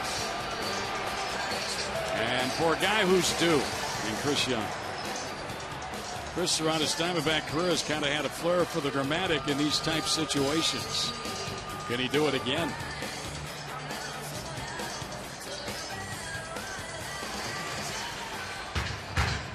Well, the last time he homered was in Oakland. It's been a while, hasn't it? July 2nd. I'd like to hear that crack of the bat again. Right now. And all those fellas would too. All right. High drama and high definition. CY 0 for 3 tonight. First two at bats, deep to left, liner to center. Last time up, a grounder to third. And he went around, couldn't check his swing, strike one.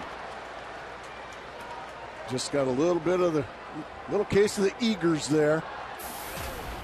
And when you've been struggling, you just want so badly to do well in this situation, want so badly to come through that you ended up getting outside yourself. We're ahead of him quickly, 0-2 the count. The RBI for Upton, number 68 on the year. Diamondbacks caught a break. That ball did not bounce into the pool area. That would have put runners at second and third. Instead, Bloomquist, who had reached on the fielder's choice, Burrows retired, was able to come in and score. But now it's 0-2 on Chris Young.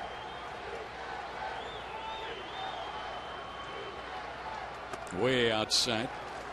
A ball, 2 strikes.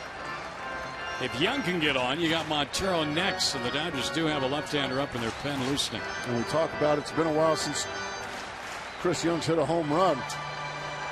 Boy, if you're Chris Young, just a little contact right here. A single will drive in a run.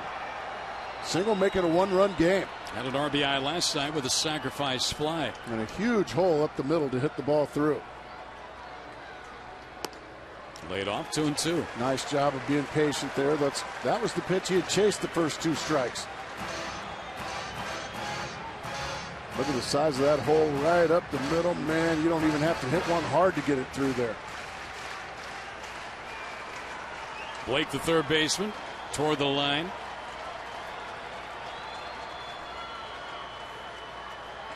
Two balls, 2 strikes with 2 down. And it's 3 balls, 2 strikes now. Even better take there. That pitch just a couple inches off the plate. Now you can hear a little bit here. Crowd sensing the Diamondbacks maybe in a situation where they can get this game even or get a little closer. Rally caps are on. Oh, this place is getting loud. I love it. High drive. Deep left field. Graham has it in front of the wall, and then will retire the side. Gave it a ride, but out. I don't see why I thought he got it. Came up a little shy. Stays a 2-run Dodger lead.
quite get it.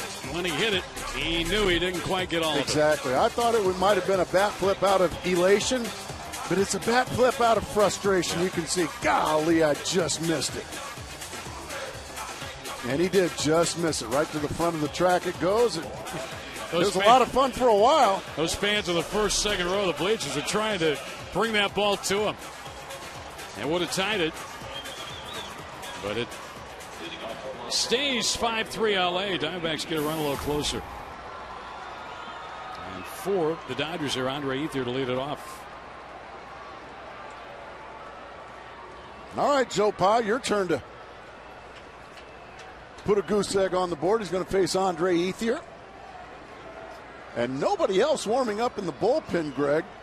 So he's also going to face those big old honorary middle of the order guys like Matt Kemp and Juan Rivera as well. David Hernandez won an inning, allowed a hit, had a couple of strikeouts. Fifth pitcher used tonight by Alan Trammell. Kirk Gibson not on the bench. And under the weather, not feeling well. 1-1 on Ethier, who's got 2 hits tonight. He had a couple of hits and a walk last night. And a line drive. Kelly's got it before it hit the ground. 1 out. He throws to first anyway. Ether's retired. It goes as a line out, 4 unassisted. Now Kemp, who was singled walk, twice flying to right. This is where you hope Joe Patterson can find a way to keep Matt Kemp in the ballpark. This is not something that Joe Patterson usually does, staying and face these dangerous right-hand hitters. He usually comes in for just a lefty or two, and that's it.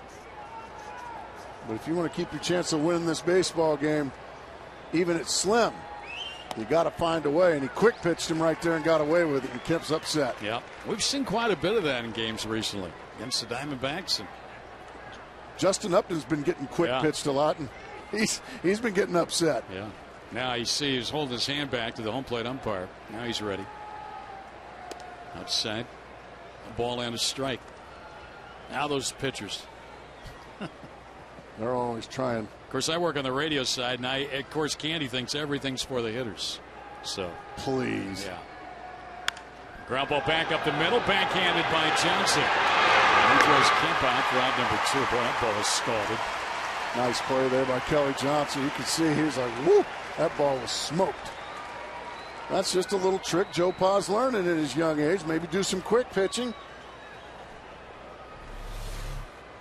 Bang. Look out, Joe. Don't hurt your feet there. Well, that would have hurt if it hit the leg. And now we'll get a pinch hitter for the pitcher, Deanna Navarro. This is Rivera's former spot in the order. Loney stayed in last inning of first after he pinch hit. That was my mistake. I said Juan Rivera. But instead it's Deanna Navarro. The Diamondbacks glad to see Rivera out of there.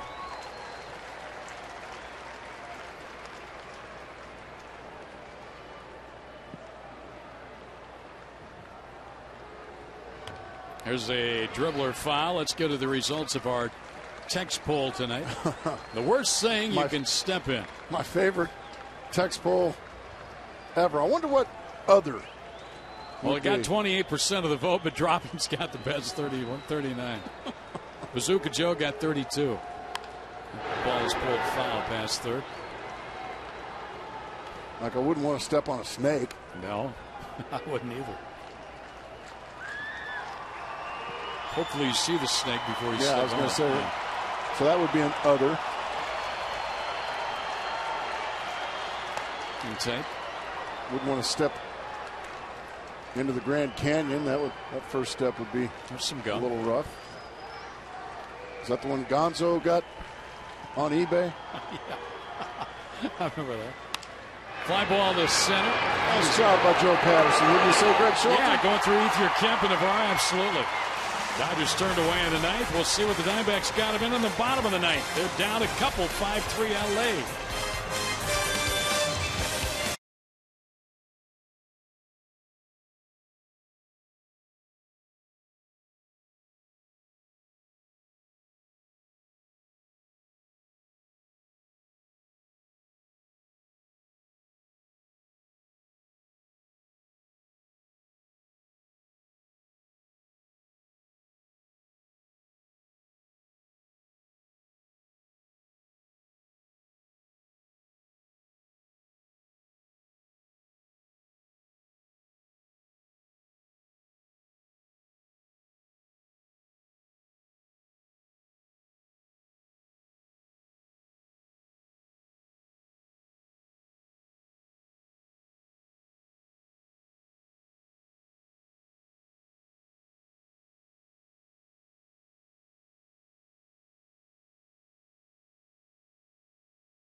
Gibby bobblehead night here, and the Diamondbacks hope to get him a win. They're going to have to rally, though. They're down a couple, 5-3, as we go to the bottom of the 9th.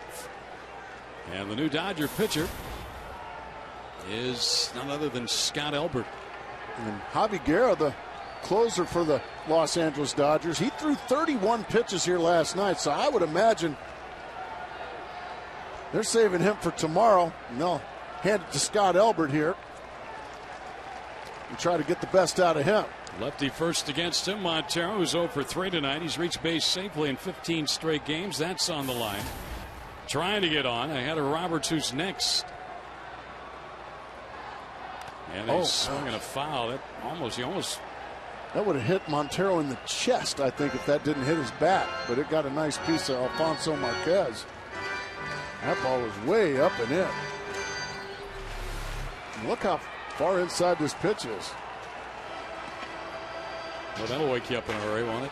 Square off the mask. Right in the kisser. Second base umpire Ed Rapuano in about halfway, asking Alfonso if he's okay. Puts the mask on and says, let's play ball. That's enough for Ed Rapuano. He's the crew chief. And he's fine. That hurts, folks. Oh, yeah. Did you ever do any catching? Yep. I didn't want any part of it either.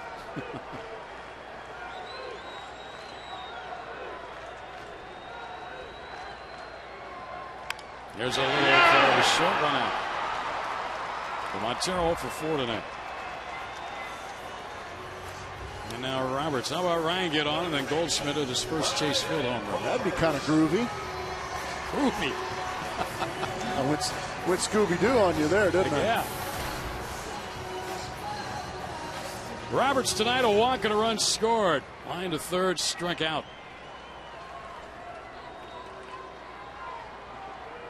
You step in here against Elbert. Well, the Diamondbacks, the way they played this year, you expect them to get the tying run up here in the 9th. I mean, it's just the way it's gone all year. Elbert trying to not have that happen. And get the Dodgers their second straight win and a series win over the D-backs, regardless of what happened tomorrow.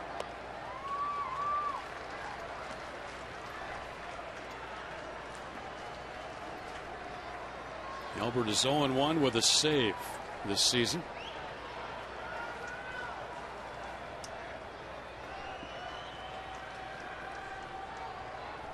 Roberts checked off, 2-1. Ryan is a walk shy of 50. Any way to get a base runner to get the tying run up. That's your job right now, is to get the tying run up to the plate. Driving to left center. Win on the way back, and this ball is up against the wall. Tying run will come to the plate as Roberts has got a double, his 16th of the year. You just had a feeling Ryan Roberts would find a way to get under an opponent's skin, and he just did, taking a fastball and blistering it into the left center gap. Mission accomplished, Ryan Roberts. You just got the tying run to the plate. Bang! Boy, he's really been blistering the Dodgers. And here comes the rookie first baseman, Vaughn Goldschmidt. A hit, a run scored tonight, a couple of strikeouts.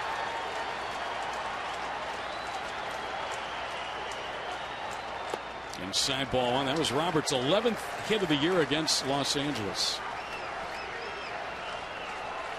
So the tying run indeed at the plate with one out in the 9th inning.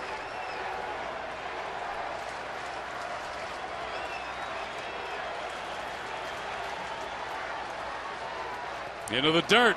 Roberts going to third. The throw, and he is safe. And he just got in.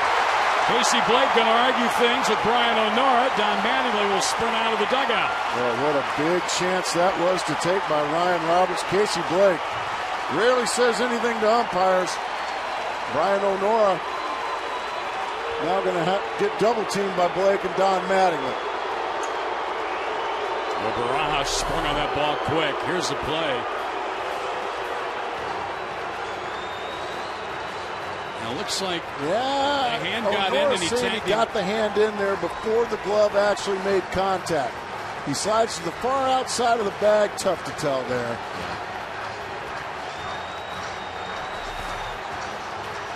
It's one of those plays that are just so close. Boy, could you imagine the energy going out of this building, though, had he been Oh, man. It looks like right in the elbow area, he finally gets that tag on him. There's a hand on him. There's the tag maybe right there. It's just that close. One thing you got to give to Brian O'Nora, though, he is in the perfect position to make that call. Now, I'd really be upset if I were the Dodgers if he was somewhere else other than that. 3-0. Left-handed hitting Gerardo Parra's next. Well, the Diamondbacks have done this all season. Made it interesting at the end. Now, does Goldschmidt have the green light? I'm saying you bet your tomatoes he does. I would think so. I would agree with you.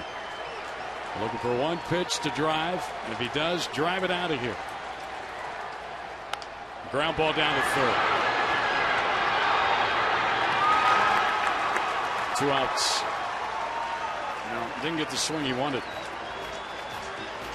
Got the pitch he wanted, but just ended up doing absolutely nothing with it. So that'll be a disappointing end to that at bat for Paul Goldschmidt. Now Parra will try and keep it going for the next guy. He's 0 for 2 with a walk tonight. And I'm thinking it'd probably be Nady next out on deck. And it is. Now 2 outs. 5-3 Dodgers. Runner at third. A lot of room to take a bunt with you if you want, Gerardo Parra. Throw it down to third, and Roberts, boy, he just got in there. The ball was dropped, though, by Blake. I remember playing with Rob Barajas. He loves to throw. He loves to try to pick people off. I mean, every time I played first base, he was looking at me about every pitch when somebody was on first to put a pick play on him. Relax back there, Rob. As a dribbler up to first, he's going to end it.